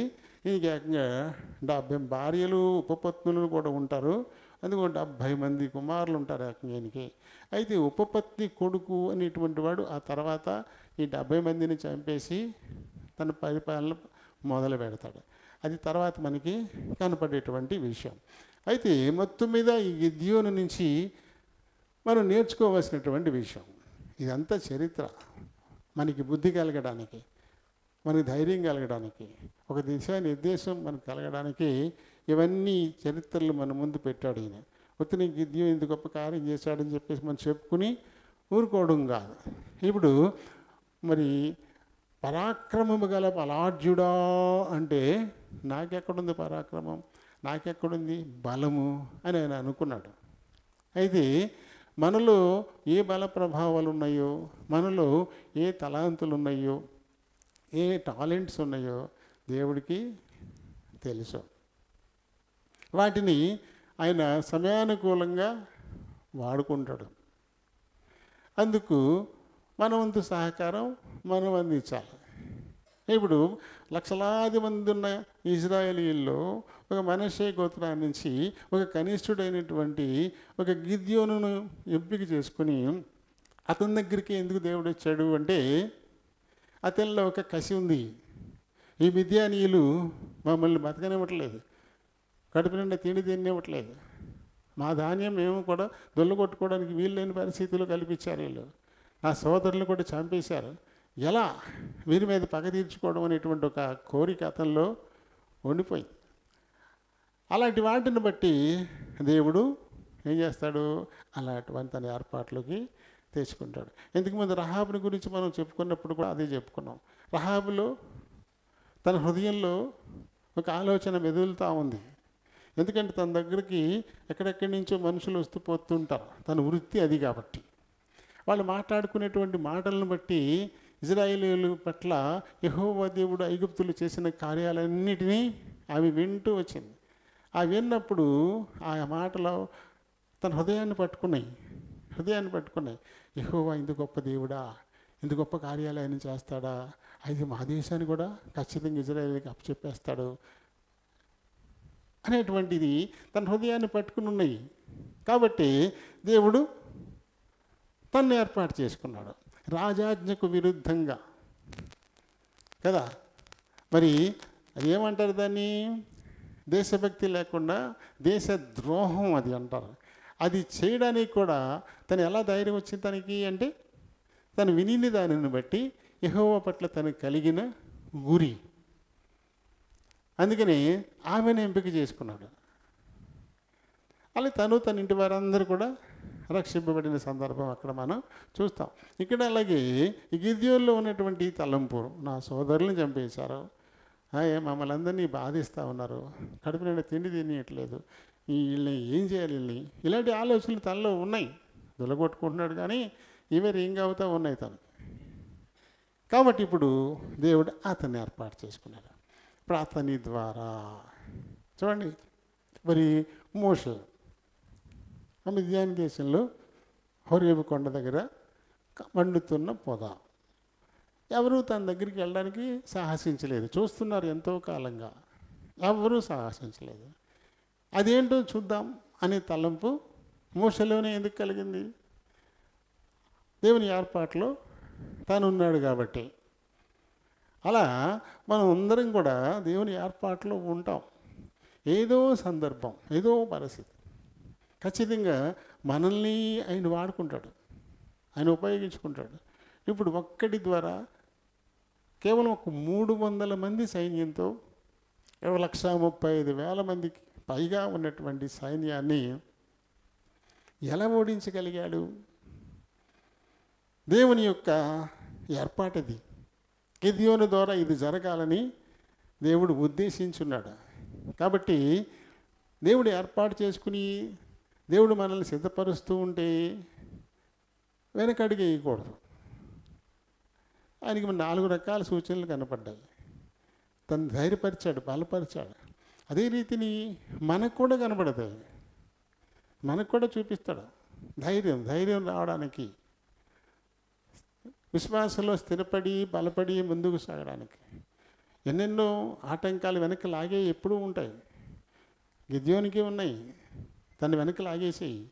నేను కనిష్ఠుడిని, చాలా చిన్న గోత్రం మాదే మాత్రం మాకేముంది ఇక్కడ, పైగా పెరిగితనంతో గానితో చాటున నేను గోధుమలు నిలగొట్టుకుంటున్నాను, ఇటువంటి పరిస్థితి మాది, మేము వెళ్ళి మిద్యానీయుల్ని ఓడించడం ఏంటి, సంహరించడం ఏంటి, విడగొట్టడం, ఇలాంటి సందేహాలు తనకి కలుగుతూనే ఉంటాయి. కాబట్టి ఒక్కొక్కటిగా ఆయన రుజువులు చూపిస్తూ ధైర్యపరుస్తూ వచ్చి చివరికి ఆయన ద్వారానే ఒక గొప్ప విజయం ఇజ్రాయేలీలకు విడుదల ఇచ్చినటువంటి వాడు కదా. అలాగే మనం కూడా ఆయన ఏర్పాట్లో ఉంటాం. మరి దేవుని చిత్తాన్ని తెలుసుకోవడానికి మనం కూడా కనిపెట్టాల్సిందే. అయితే ఆ గిద్యోనుకు చూపించినట్టుగా అలాంటివి ఇప్పుడు మాకు కూడా చూపించి అప్పుడు వస్తాను ముందుకి, ఇలాంటివి మనం పెట్టకూడదు షరతులు. ఈ దినాల్లో అలాంటి షరతులు దేవునికి మనం విధించకూడదు. కొంతమంది ఏమంటారు, నాకు ఆ పని అయిపోతే అప్పుడు వస్తాను దేవుని సన్నిధిగా, మా కోళ్ళలో నీళ్ళు వచ్చుకుంది, ఆ అబ్బాయి పుడితే అప్పుడు వస్తాను, లేకపోతే ఏదో పని జరిగిపోతే నేను ఎప్పుడు వస్తాను, ఇలాంటివి కొంతమంది అంటుంటారు. ఇటువంటి షరతులు పెట్టడానికి మన ఏ పాటోళ్ళు, పైగా ఇది కేవలం మన వ్యక్తిగత విషయం, కానీ ఇక్కడ లక్షలాది మంది సంబంధించినటువంటి విషయం. అక్కడ కాబట్టి గిద్యోను ధైర్యపరచడానికి దేవుడు అలాంటివి చేయాల్సి వచ్చింది. నువ్వేంటి ఆఫ్టర్ ఆల్ ఒంటిగాడివి, నిన్ను ధైర్యపరచడం కోసం ఇలాంటి సూచనలన్నీ నీకు చూపించాలా? నువ్వు కోరుకున్నది దేవుడు చేసేయాలా? ఆయన చిత్తానుసారంగా చేస్తాడు అంతే. నీ చిత్తం నాయన, నీ చిత్తం అని చెప్పేసి ఆయనకి వదిలిపెట్టుకోవాలి తప్ప మనం ఇలాంటి షరతులు ఆయనకి పెట్టకూడదు, కండిషన్లు పెట్టకూడదు. ఇలాంటివి చేస్తేనే నేను వస్తాను, ఇలాంటివి చేస్తేనే నేను నమ్ముకుంటాను, ఇది చేస్తేనే అనేటువంటివి మనం అనకూడదు. ఏంటి మనం నమ్ముకుంటే ఏంటి, నమ్ముకోకపోతే ఏంటి? ఆయనకి ఏంటి? నమ్ముకుంటే పరలోకానికి పోతావు, నమ్ముకోకపోతే పాతాళానికి పోతావు, అంతే కదా. ఆయనకి వచ్చేది ఏంటి? పని కట్టుకుని ఆయన చేతులతో చేసుకున్నాడు కాబట్టి మనం పాతాళానికి పోవడం ఆయనకి ఇష్టం లేదు. అందుకని ఆయన చేయాల్సిన పని చేసేసాడు. తన ఏకైక కుమారుని లోకానికి పంపించి మన స్థానంలో ఆయన్ని బలిపెట్టేశాడు. మరణపు శిక్ష మంది, మన స్థానంలో ఆయన చచ్చిపోయాడు. కాబట్టి ఇప్పుడు మనం చచ్చిపోవాల్సిన అవసరత లేదు. ఆ మరణపు శిక్ష మన మీదకి ఇంకా రాదు. అలాంటి కార్యం, విమోచన కార్యం ఆయన జరిగించేశాడు. ఆయన విధించిన షరతు ఒక్కటే, ఆయన అంగీకరించాలి, ఆయన నామమందు మనం విశ్వాసం ఉంచాలి, అంతే. మళ్ళీ కండిషన్ పెడితే ఇంత గొప్ప కార్యం మన తరపున ఆయన చేసేసిన తర్వాత కూడా నువ్వు కండిషన్లు పెడితే, నేను నామమందు నేను విశ్వాసం ఉంచాలంటే, నిన్ను నేను అంగీకరించాలంటే నాకు ఇది జరగాలి. ఇప్పుడు నాకున్న గుడిసె బిల్డింగ్ అయిపోవాలి, అప్పుడు వస్తాను. ఇలాంటివి అన్నమాట. ఇటువంటివి ఏమీ మనం విధించకూడదు, ఆయనకి పెట్టకూడదు. యాచించేవాళ్ళు ఆయన ముందు యాచించే స్థితి నుంచి ఆయన అడిగి తీసుకునే స్థితికి ఎదుగు. ఆయనే ఇచ్చేసాడు అర్హత మనకి ఇచ్చి, మనం కూర్చుకోవడానికి దారి చూపించాడు. యోహాను సువార్త 1:12 అదే కదా, తన్ను ఎందరు అంగీకరించిరో తనగా తన నామమందు విశ్వాసం ఉంచు ప్రతివాడు కూడా దేవుని పిల్లాడైపోతక్కే, దేవుని పిల్ల అయిపోతక్కే ఆయన అధికారం ఇచ్చేసాడు. ఆయన పిల్ల అయిపోతే నీకు ఒక అధికారం వచ్చింది. ఆ తండ్రి ఇంటికి చెందిన చెందినవాడవు నువ్వు. అప్పుడు ఆ తండ్రికి కలిగి ఉన్న దాని మీద నీకు హక్కు ఉంటుంది. కాబట్టి హక్కుతో తీసుకుంటావు. అంతేగాని గుమ్మం దగ్గర ఎక్కడ బయట నిలబడి గేట్ అవతల అమ్మా బాబు దయచేయండి ఆయన అడుక్కునే పరిస్థితి కాదు. అలా వద్దు అన్నాడు ఆయన. నువ్వు నన్ను అడుక్కోవద్దు, హక్కుదారుడు అవ్వు, నా బిడ్డ బాబు, నా కూతురు నా కొడుకు అవ్వు నువ్వు. అప్పుడు నా దాంట్లో నీకు హక్కు వస్తుంది, హక్కుగా తీసుకో నువ్వని దేవుడి మనకు ఒక అవకాశం ఇచ్చేసాడు. కానీ నిన్ను నమ్ముకోవాలంటే నాకు ఈ షరతు, నువ్వు ఇది చెయ్యాలి. నిన్ను నేను అంగీకరించాలంటే నువ్వు ఇది చెయ్యాలి. నీ నామందు విశ్వాసం ఉంచాలంటే నువ్వు నాకు ఇది చెయ్యాలి అంటే అలాగా చేయాల్సింది చేసేసాడు కదా. నీ స్థానంలో తన ఏకైక కుమారుణ్ణి బలిపెట్టేశాడు, బలిపీఠం ఎక్కించేశాడు. నీ పాపం నీ శాపం ఆయన భుజాల మీద శిలువ రూపంలో మోయించి పాలెల్లో నుంచి వెలుపలికి తీసుకెళ్ళిపోయి కొండ మీద ఆయన దాని మీద అంటగొట్టడం ద్వారా, ఆ కొయ్య మీద నిలబెట్టేయడం ద్వారా, ఆకాశానికి భూమికి మధ్యలో ఆయన వేలాడడం ద్వారా మనకు విమోచన ఇచ్చేసాడు. ఆయన అవకాశాలన్నీ ఎదురుగుండా పెట్టేశాడు, ద్వారం తెరిచిపెట్టేశాడు. అది అంగీకరించు నువ్వు, నీ కోసమే అది జరిగిందని. ఆయన నామమందు విశ్వాసం ఉంచు నువ్వు, ఆయనతో ఆయన పిల్లవైపోతావు, నీకు హక్కు వస్తుంది ఇప్పుడు నీకు అని చాలా స్పష్టంగా దేవుడు చెప్తా ఉంటే, మరి ఇంకా ఇప్పుడు ఇక్కడ గిద్యోను అయితే లక్షలాది మంది ప్రజల తరపున పోరాడడానికి లక్షల సైన్యం మీదకి వెళ్ళబోతున్నాడు. ఎంత పెద్ద కార్యం అది. మనం ఒక్కళ్ళ కోసం, మన కోసమే ఇది, కానీ అక్కడ లక్షలాది మంది ప్రజలు లక్షల సైన్యం మీదకి వెళ్ళాల్సి వస్తుంది. చాలా ఇబ్బందికరమైనటువంటి భయం గొలిపే పరిస్థితుల్లో ఉన్నారు వాళ్ళందరూ కూడా. ఆ టైంలో ధైర్యపరిచి పంపించడానికి కొన్ని సూచనలు అక్కడ తప్పనిసరి అయ్యింది, చేయాల్సి వచ్చింది. మోషేను పంపడానికి కొన్ని సూచనలు అక్కడ ఆయనకి ఇవ్వాల్సి వచ్చింది కదా. మోషే నేను వెళ్ళన్నాడు, రకరకాల సాకులు చెప్పాడు. ఆఖరికి నీ కర్ర కింద పడేయి అన్నాడు, వాడైతే పాము అయిపోయింది. ఇప్పుడు తోకట్టుకో అన్నాడు, మళ్ళీ కర్ర అయిపోయింది. ఇలాంటివి చేయాల్సి వచ్చింది ధైర్యపరిచి పంపడానికి. లక్షలాది మంది విమోచన కోసం అక్కడ జరగాల్సి వచ్చింది. ఒక్కడు లక్షలాది మంది తరపున కార్యం చేయడానికి. అందుకని వాళ్ళని ధైర్యపరచాల్సి వచ్చింది. అందుకోసం అలాంటి సూచనలు వాళ్ళకి ఇవ్వాల్సి వచ్చింది. కానీ నీ కోసం నీకు సూచనలు కావాలా? నువ్వు నమ్ము చాలు నీకు వచ్చేస్తాయని చెప్తుంటే ఇంకా మనం ఆ రీతిగా ఉంటే ఎలా? కాబట్టి గిద్యోను వలె దేవుని మాటకు లోబడి ఎప్పుడైతే నీవు నాతో చెప్తున్నావు కాబట్టి నేను ముందుకెళ్తాను అని ధైర్యంగా ముందుకు వెళ్తే చాలు. దేవుడు ఖచ్చితంగా మనల్ని బలపరిచి మన ద్వారా అద్భుతాలు. ఎందుకంటే రాత్రి మనం చదువుకున్నాం కదా, వచ్చిందా? యెషయా 49లో మనం చదివాం కదా, 4:5లో 4లో ఏమన్నాడు ఆయన? 3:4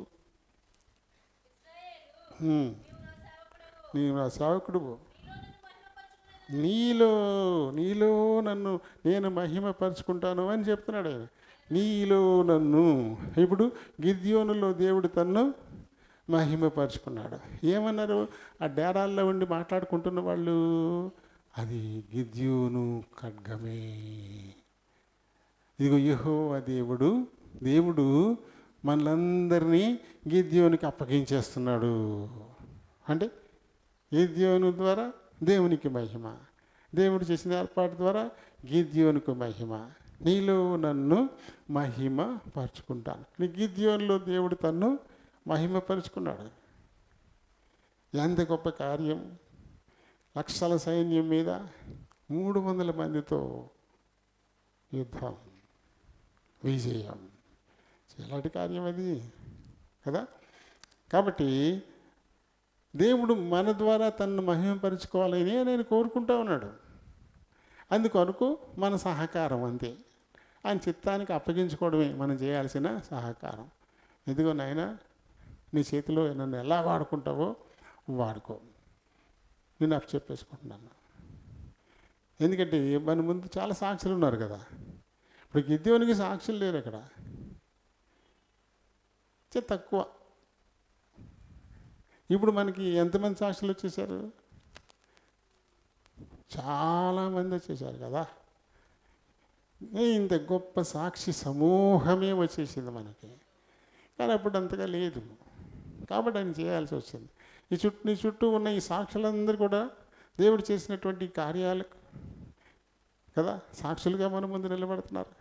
దేవుడు ఎలా వారి ద్వారా తన్ను కనపరుచుకున్నాడు, ఎలా వారిని కనపరిచాడు, అవన్నీ మనకి సాక్షుల లిస్టులో మనకి దొరుకుతూ ఉన్నాయి. కాబట్టి దేవుని ఏర్పాట్లు మనం ఉన్నామని ఎరగాలి. మనలందరినీ కుమారులు మనలందరినీ ఏర్పరుచుకున్నాడు. ఆ ఏర్పాట్లు మనం ఉన్నాం. మనల్ని ఆయన చిత్తానుసారంగా ఆయన పని నిమిత్తము వాడుకుంటాడు. ఆయన నామం కనపరచబడ్డానికి, తద్వారా మనల్ని కనపరచడానికి ఆయన ఎప్పుడూ సంసిద్ధుడిగా ఉంటాడు. మనం ఏం చేయాలి? నై అని చెప్పకూడదు. అలాగే నాయన అది అంటే ఒకటి ఉంటే నన్ను కొంచెం ధైర్యపరచు, కొంచెం భయం వేస్తుంది అని చెప్పాలి తప్ప నేను పోను, నేను చెయ్యను, నాకు కుదరదు ఇది అని చెప్పేసి అడ్డంగా మనం ఎప్పుడూ తల ఊపకూడదు. ఎందుకంటే పంపుతున్నవాడిని నేను కదా అన్నాడు ఆయన. గిద్యోనుతో ఏమన్నాడు? పంపుతున్నవాడిని నేను కదా.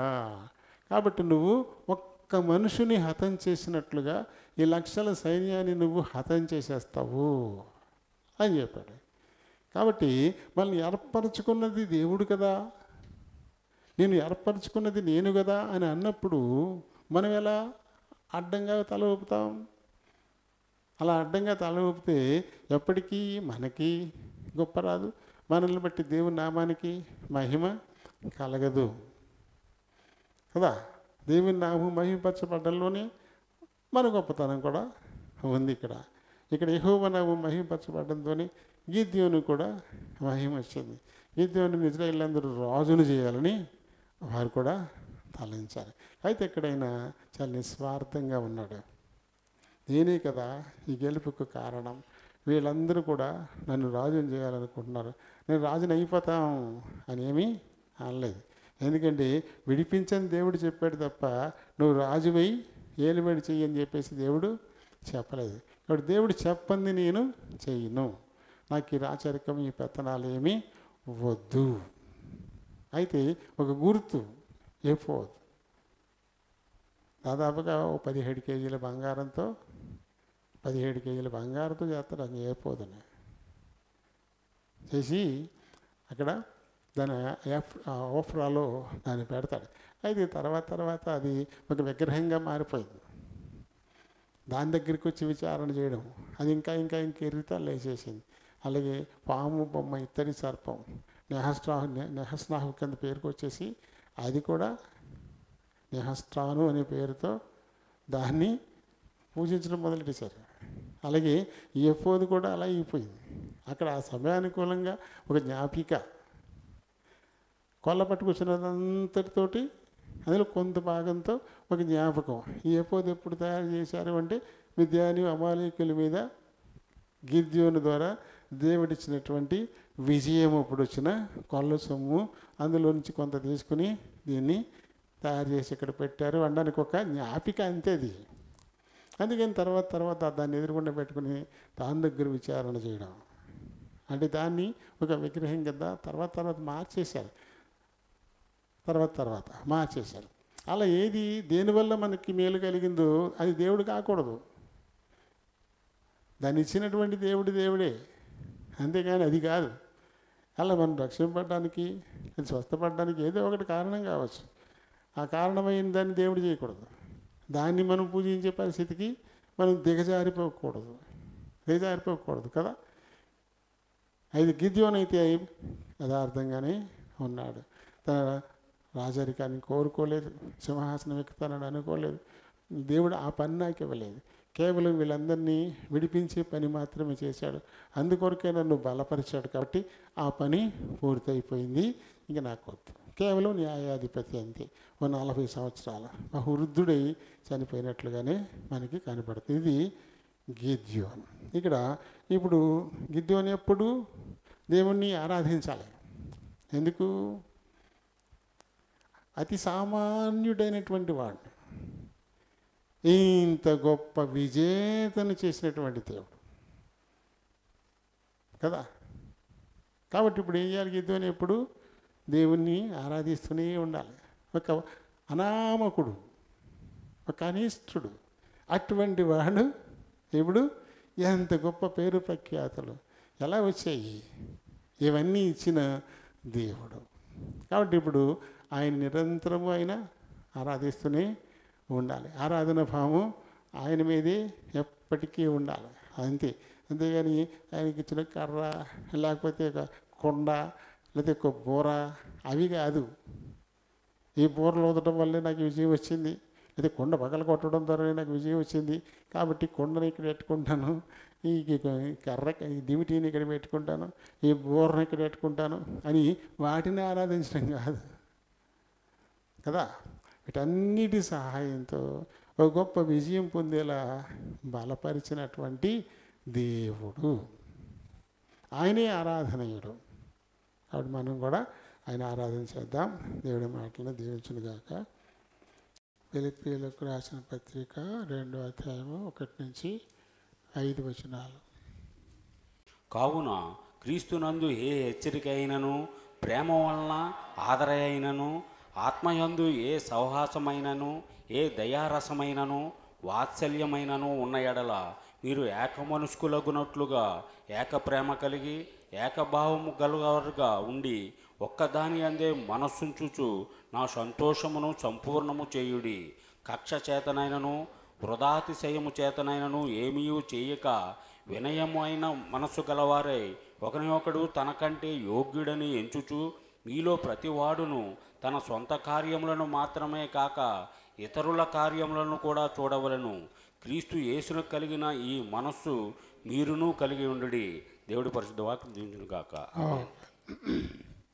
ప్రేమ కలిగిన మా ప్రియ పరలోకపు తండ్రి, వందనాలు, స్తోత్రాలు. మరొక మారు మీ కృపాసన ఎదుకు వస్తున్నాం. ఆ వినికిడిలోనికి తాపడిన లేఖన భాగాన్ని దీవించండి. ఈ లేఖనాన్ని బట్టి దేనుని బలహీనుని ప్రభా నేను మాట్లాడడానికి నిలబడబోతున్నాను. నన్ను జ్ఞాపకం చేసుకోండి, నన్ను ఖాళీ చేయండి.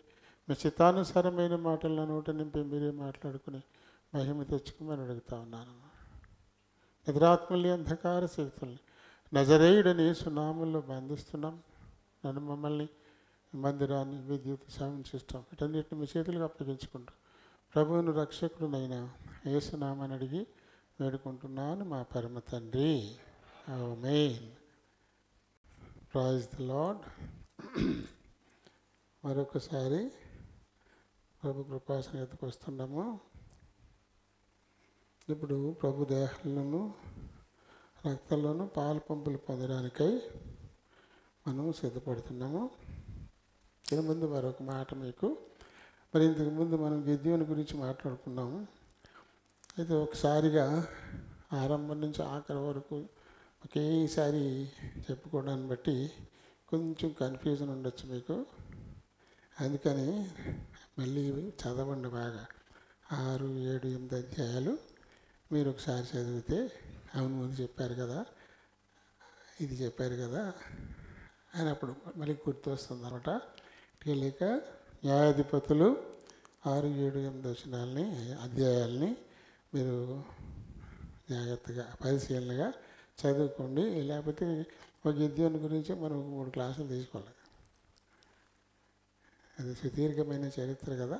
అందులో మధ్య మధ్యలో ఆత్మీయ హెచ్చరికలతోటి మనం ముందుకు వెళ్ళాల్సి ఉంటుంది.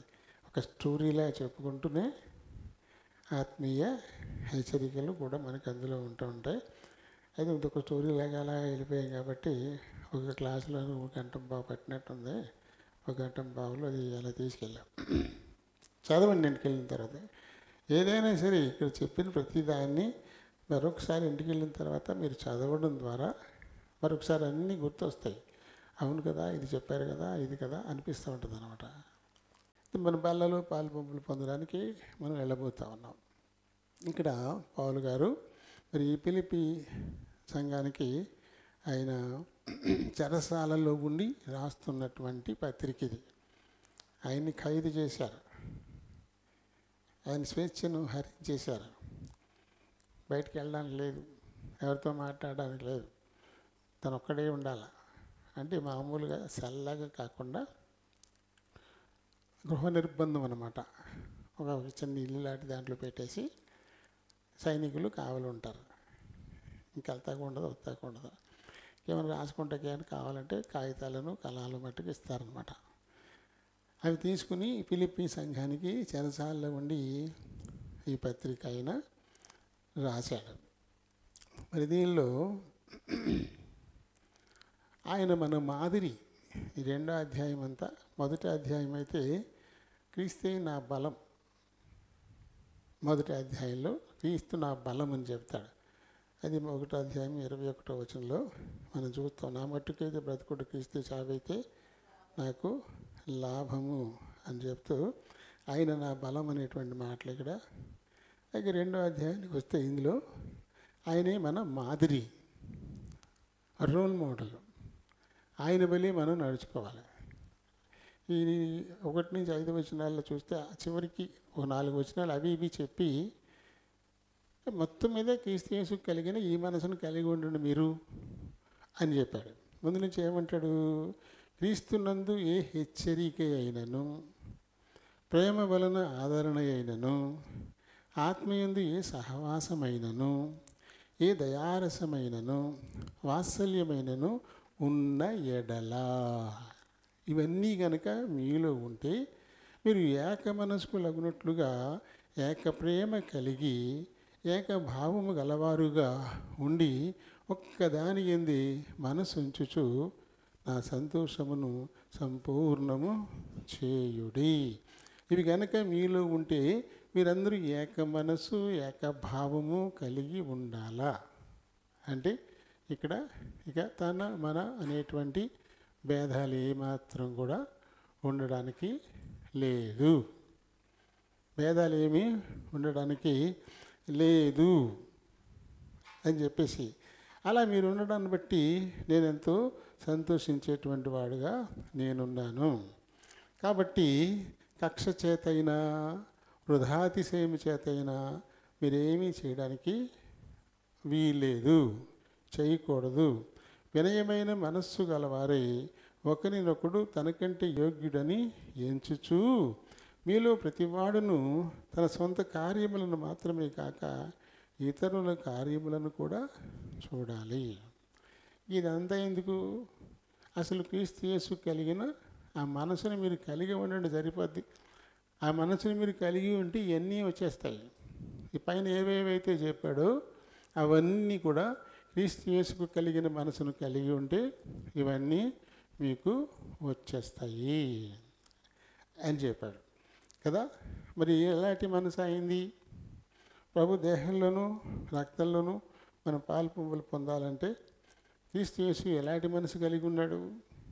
ఎలాంటి మనసు కలిగి ఉన్నాడంటే ఆయన దేవుని స్వరూపము కలిగిన వాడయ్యుండి దేవునితో సమానంగా ఉండుట విడిచిపెట్టకూడని భాగ్యమని ఎంచుకోలేదు. ఆయన దేవునితోటే ఉంటాడు ఎప్పుడు కూడా. ఆయనతో పాటు ఉంటే ఆయన ఎలా అయితే మహిమపరచబడుతూ ఉంటాడో, కొనియాడబడుతూ ఉంటాడో, ఎందుకంటే పరలోకంలో నిత్యము దూతలు ఆయన్ని స్తుతిస్తూ కొనియాడుతూ ఉండడానికి ఒక బ్యాచ్ ఉంటుంది. మొదట లూసిఫర్ ఆ బ్యాచ్కి నాయకుడే, అది పోగొట్టుకున్నాడు. అతని స్థానంలో మరొక దూత నిర్ణయించబడి ఉంటుంది. వాళ్ళు నిరంతరము కూడా దేవుని పరిశుద్ధుడు పరిశుద్ధుడు పరిశుద్ధుడు అంటూ గాన ప్రతిగానాలు చేస్తూనే ఉంటుంటారు. అటువంటి స్థితిలో ఈయన కూడా ఉండొచ్చు కదా, ఉండాలి కదా.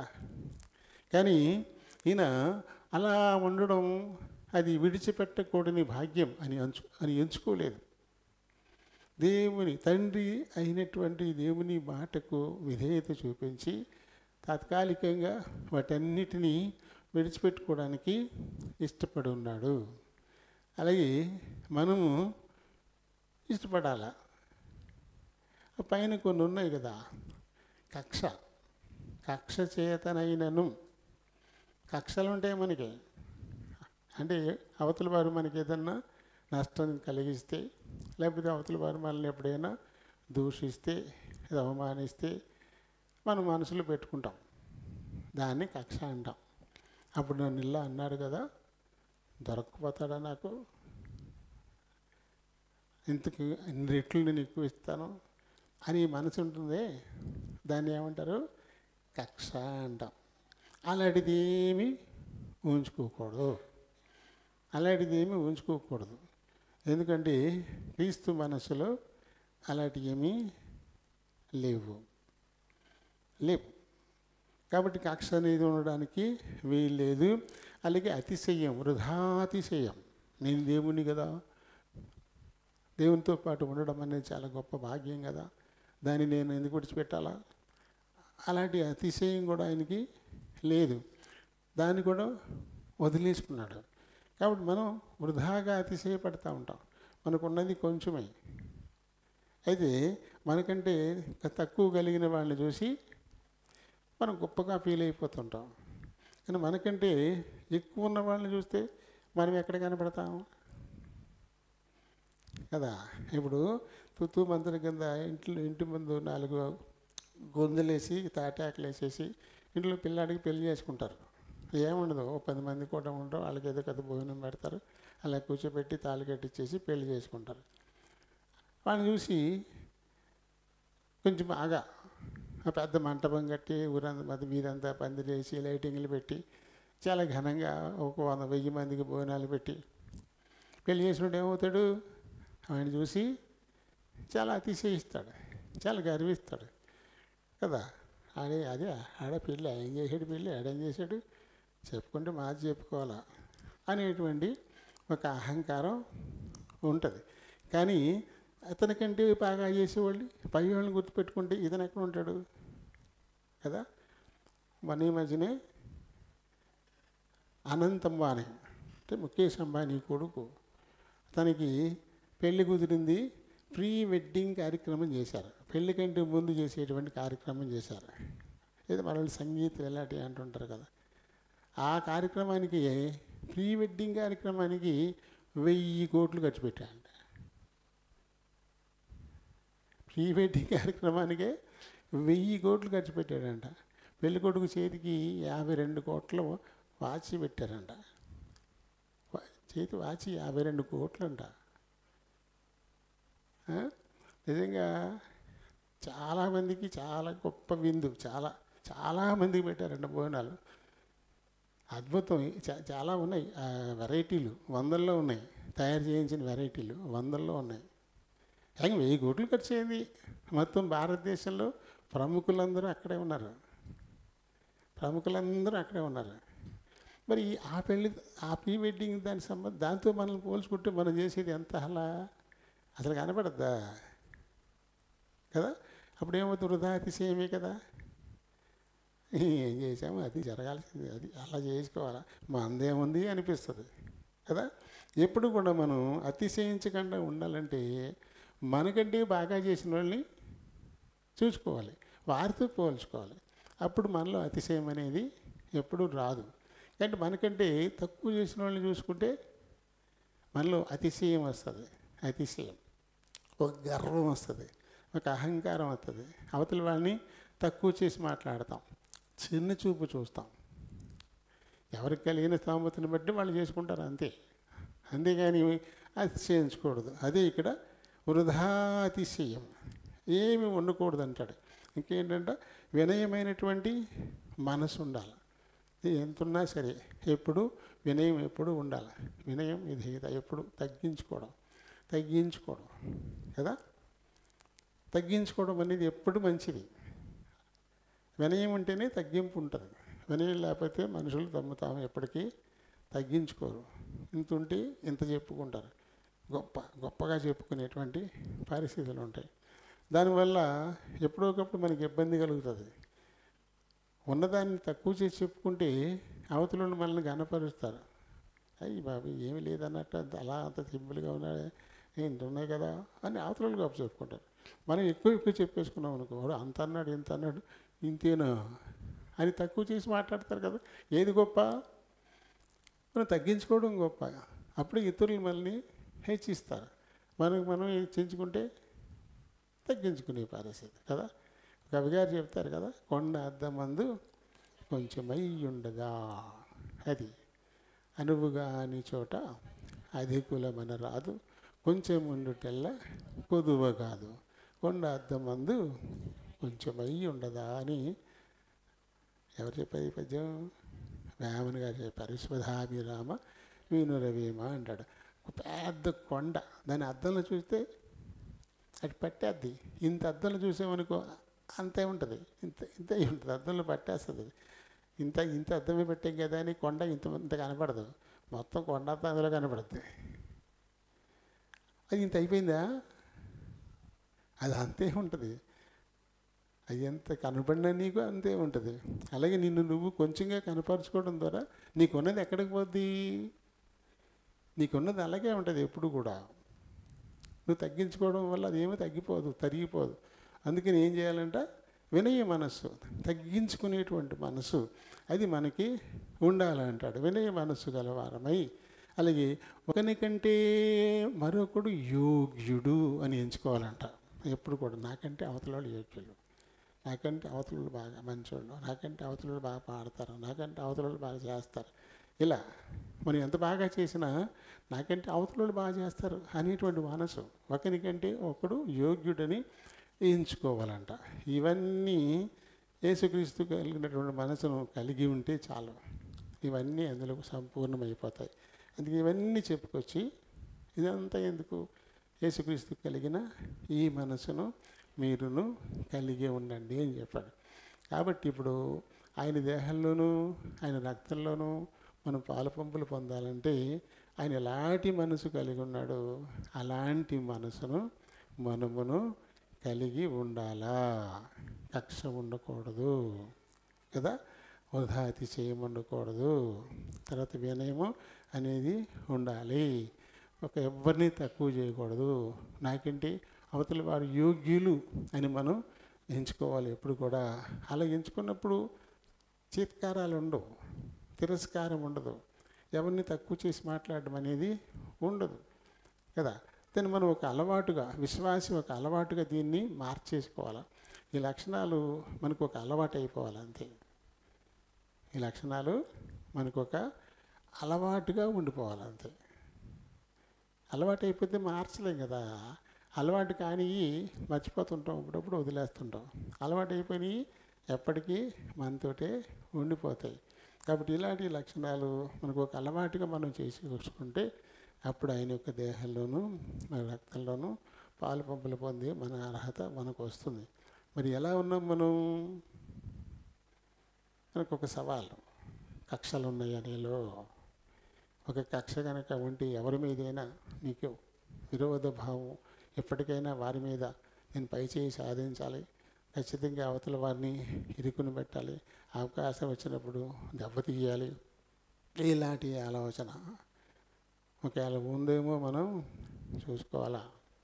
అలానే అతిశయించేటువంటి మనసు, మనల్ని మనం ఎక్కువ చేసుకునేటువంటి మనసు, ఉన్నది కొంచెం అయితే ఎక్కువ చేసుకునేటువంటి మనసు అది ఉన్నా సరే, అలాగే వినయం లేకుండా, తగ్గించుకునే మనసు లేకుండా హెచ్చించుకునేటువంటి మనసు ఉంటే, ఈ లక్షణాలు మనలో ఉంటే కనుక మనం ఖచ్చితంగా ఆయన దేహంలో రక్తంలో పాలు పంపులు పొందే అర్హత మనకి ఉండదు. ఒకవేళ పాలు పొందినా అది అయోగ్యంగా పాలు పొందడం అవుతుంది. కాబట్టి అయోగ్యంగా పాలు పొందడాన్ని బట్టి మీలో అనేకులు రోగులు, బలహీనులు అవుతున్నారు, చాలామంది చనిపోతున్నారు. కాబట్టి మిమ్మల్ని మీరే పరీక్షించుకొని తగిన యోగ్యతతో పాలు పొందమని మన పితృడైన పౌలు కొరింథీయులకు రాసిన మొదటి పత్రిక 11వ అధ్యాయంలో మరి 28వ వచనానికి ఆ మాటలు ఆయన చెప్తున్నాడు. కాబట్టి మనల్ని మనమే పరీక్షించుకొని తగిన యోగ్యతతో పాలు పొందుదాం. దేవుడి మాటల్ని దీవించునుగాక.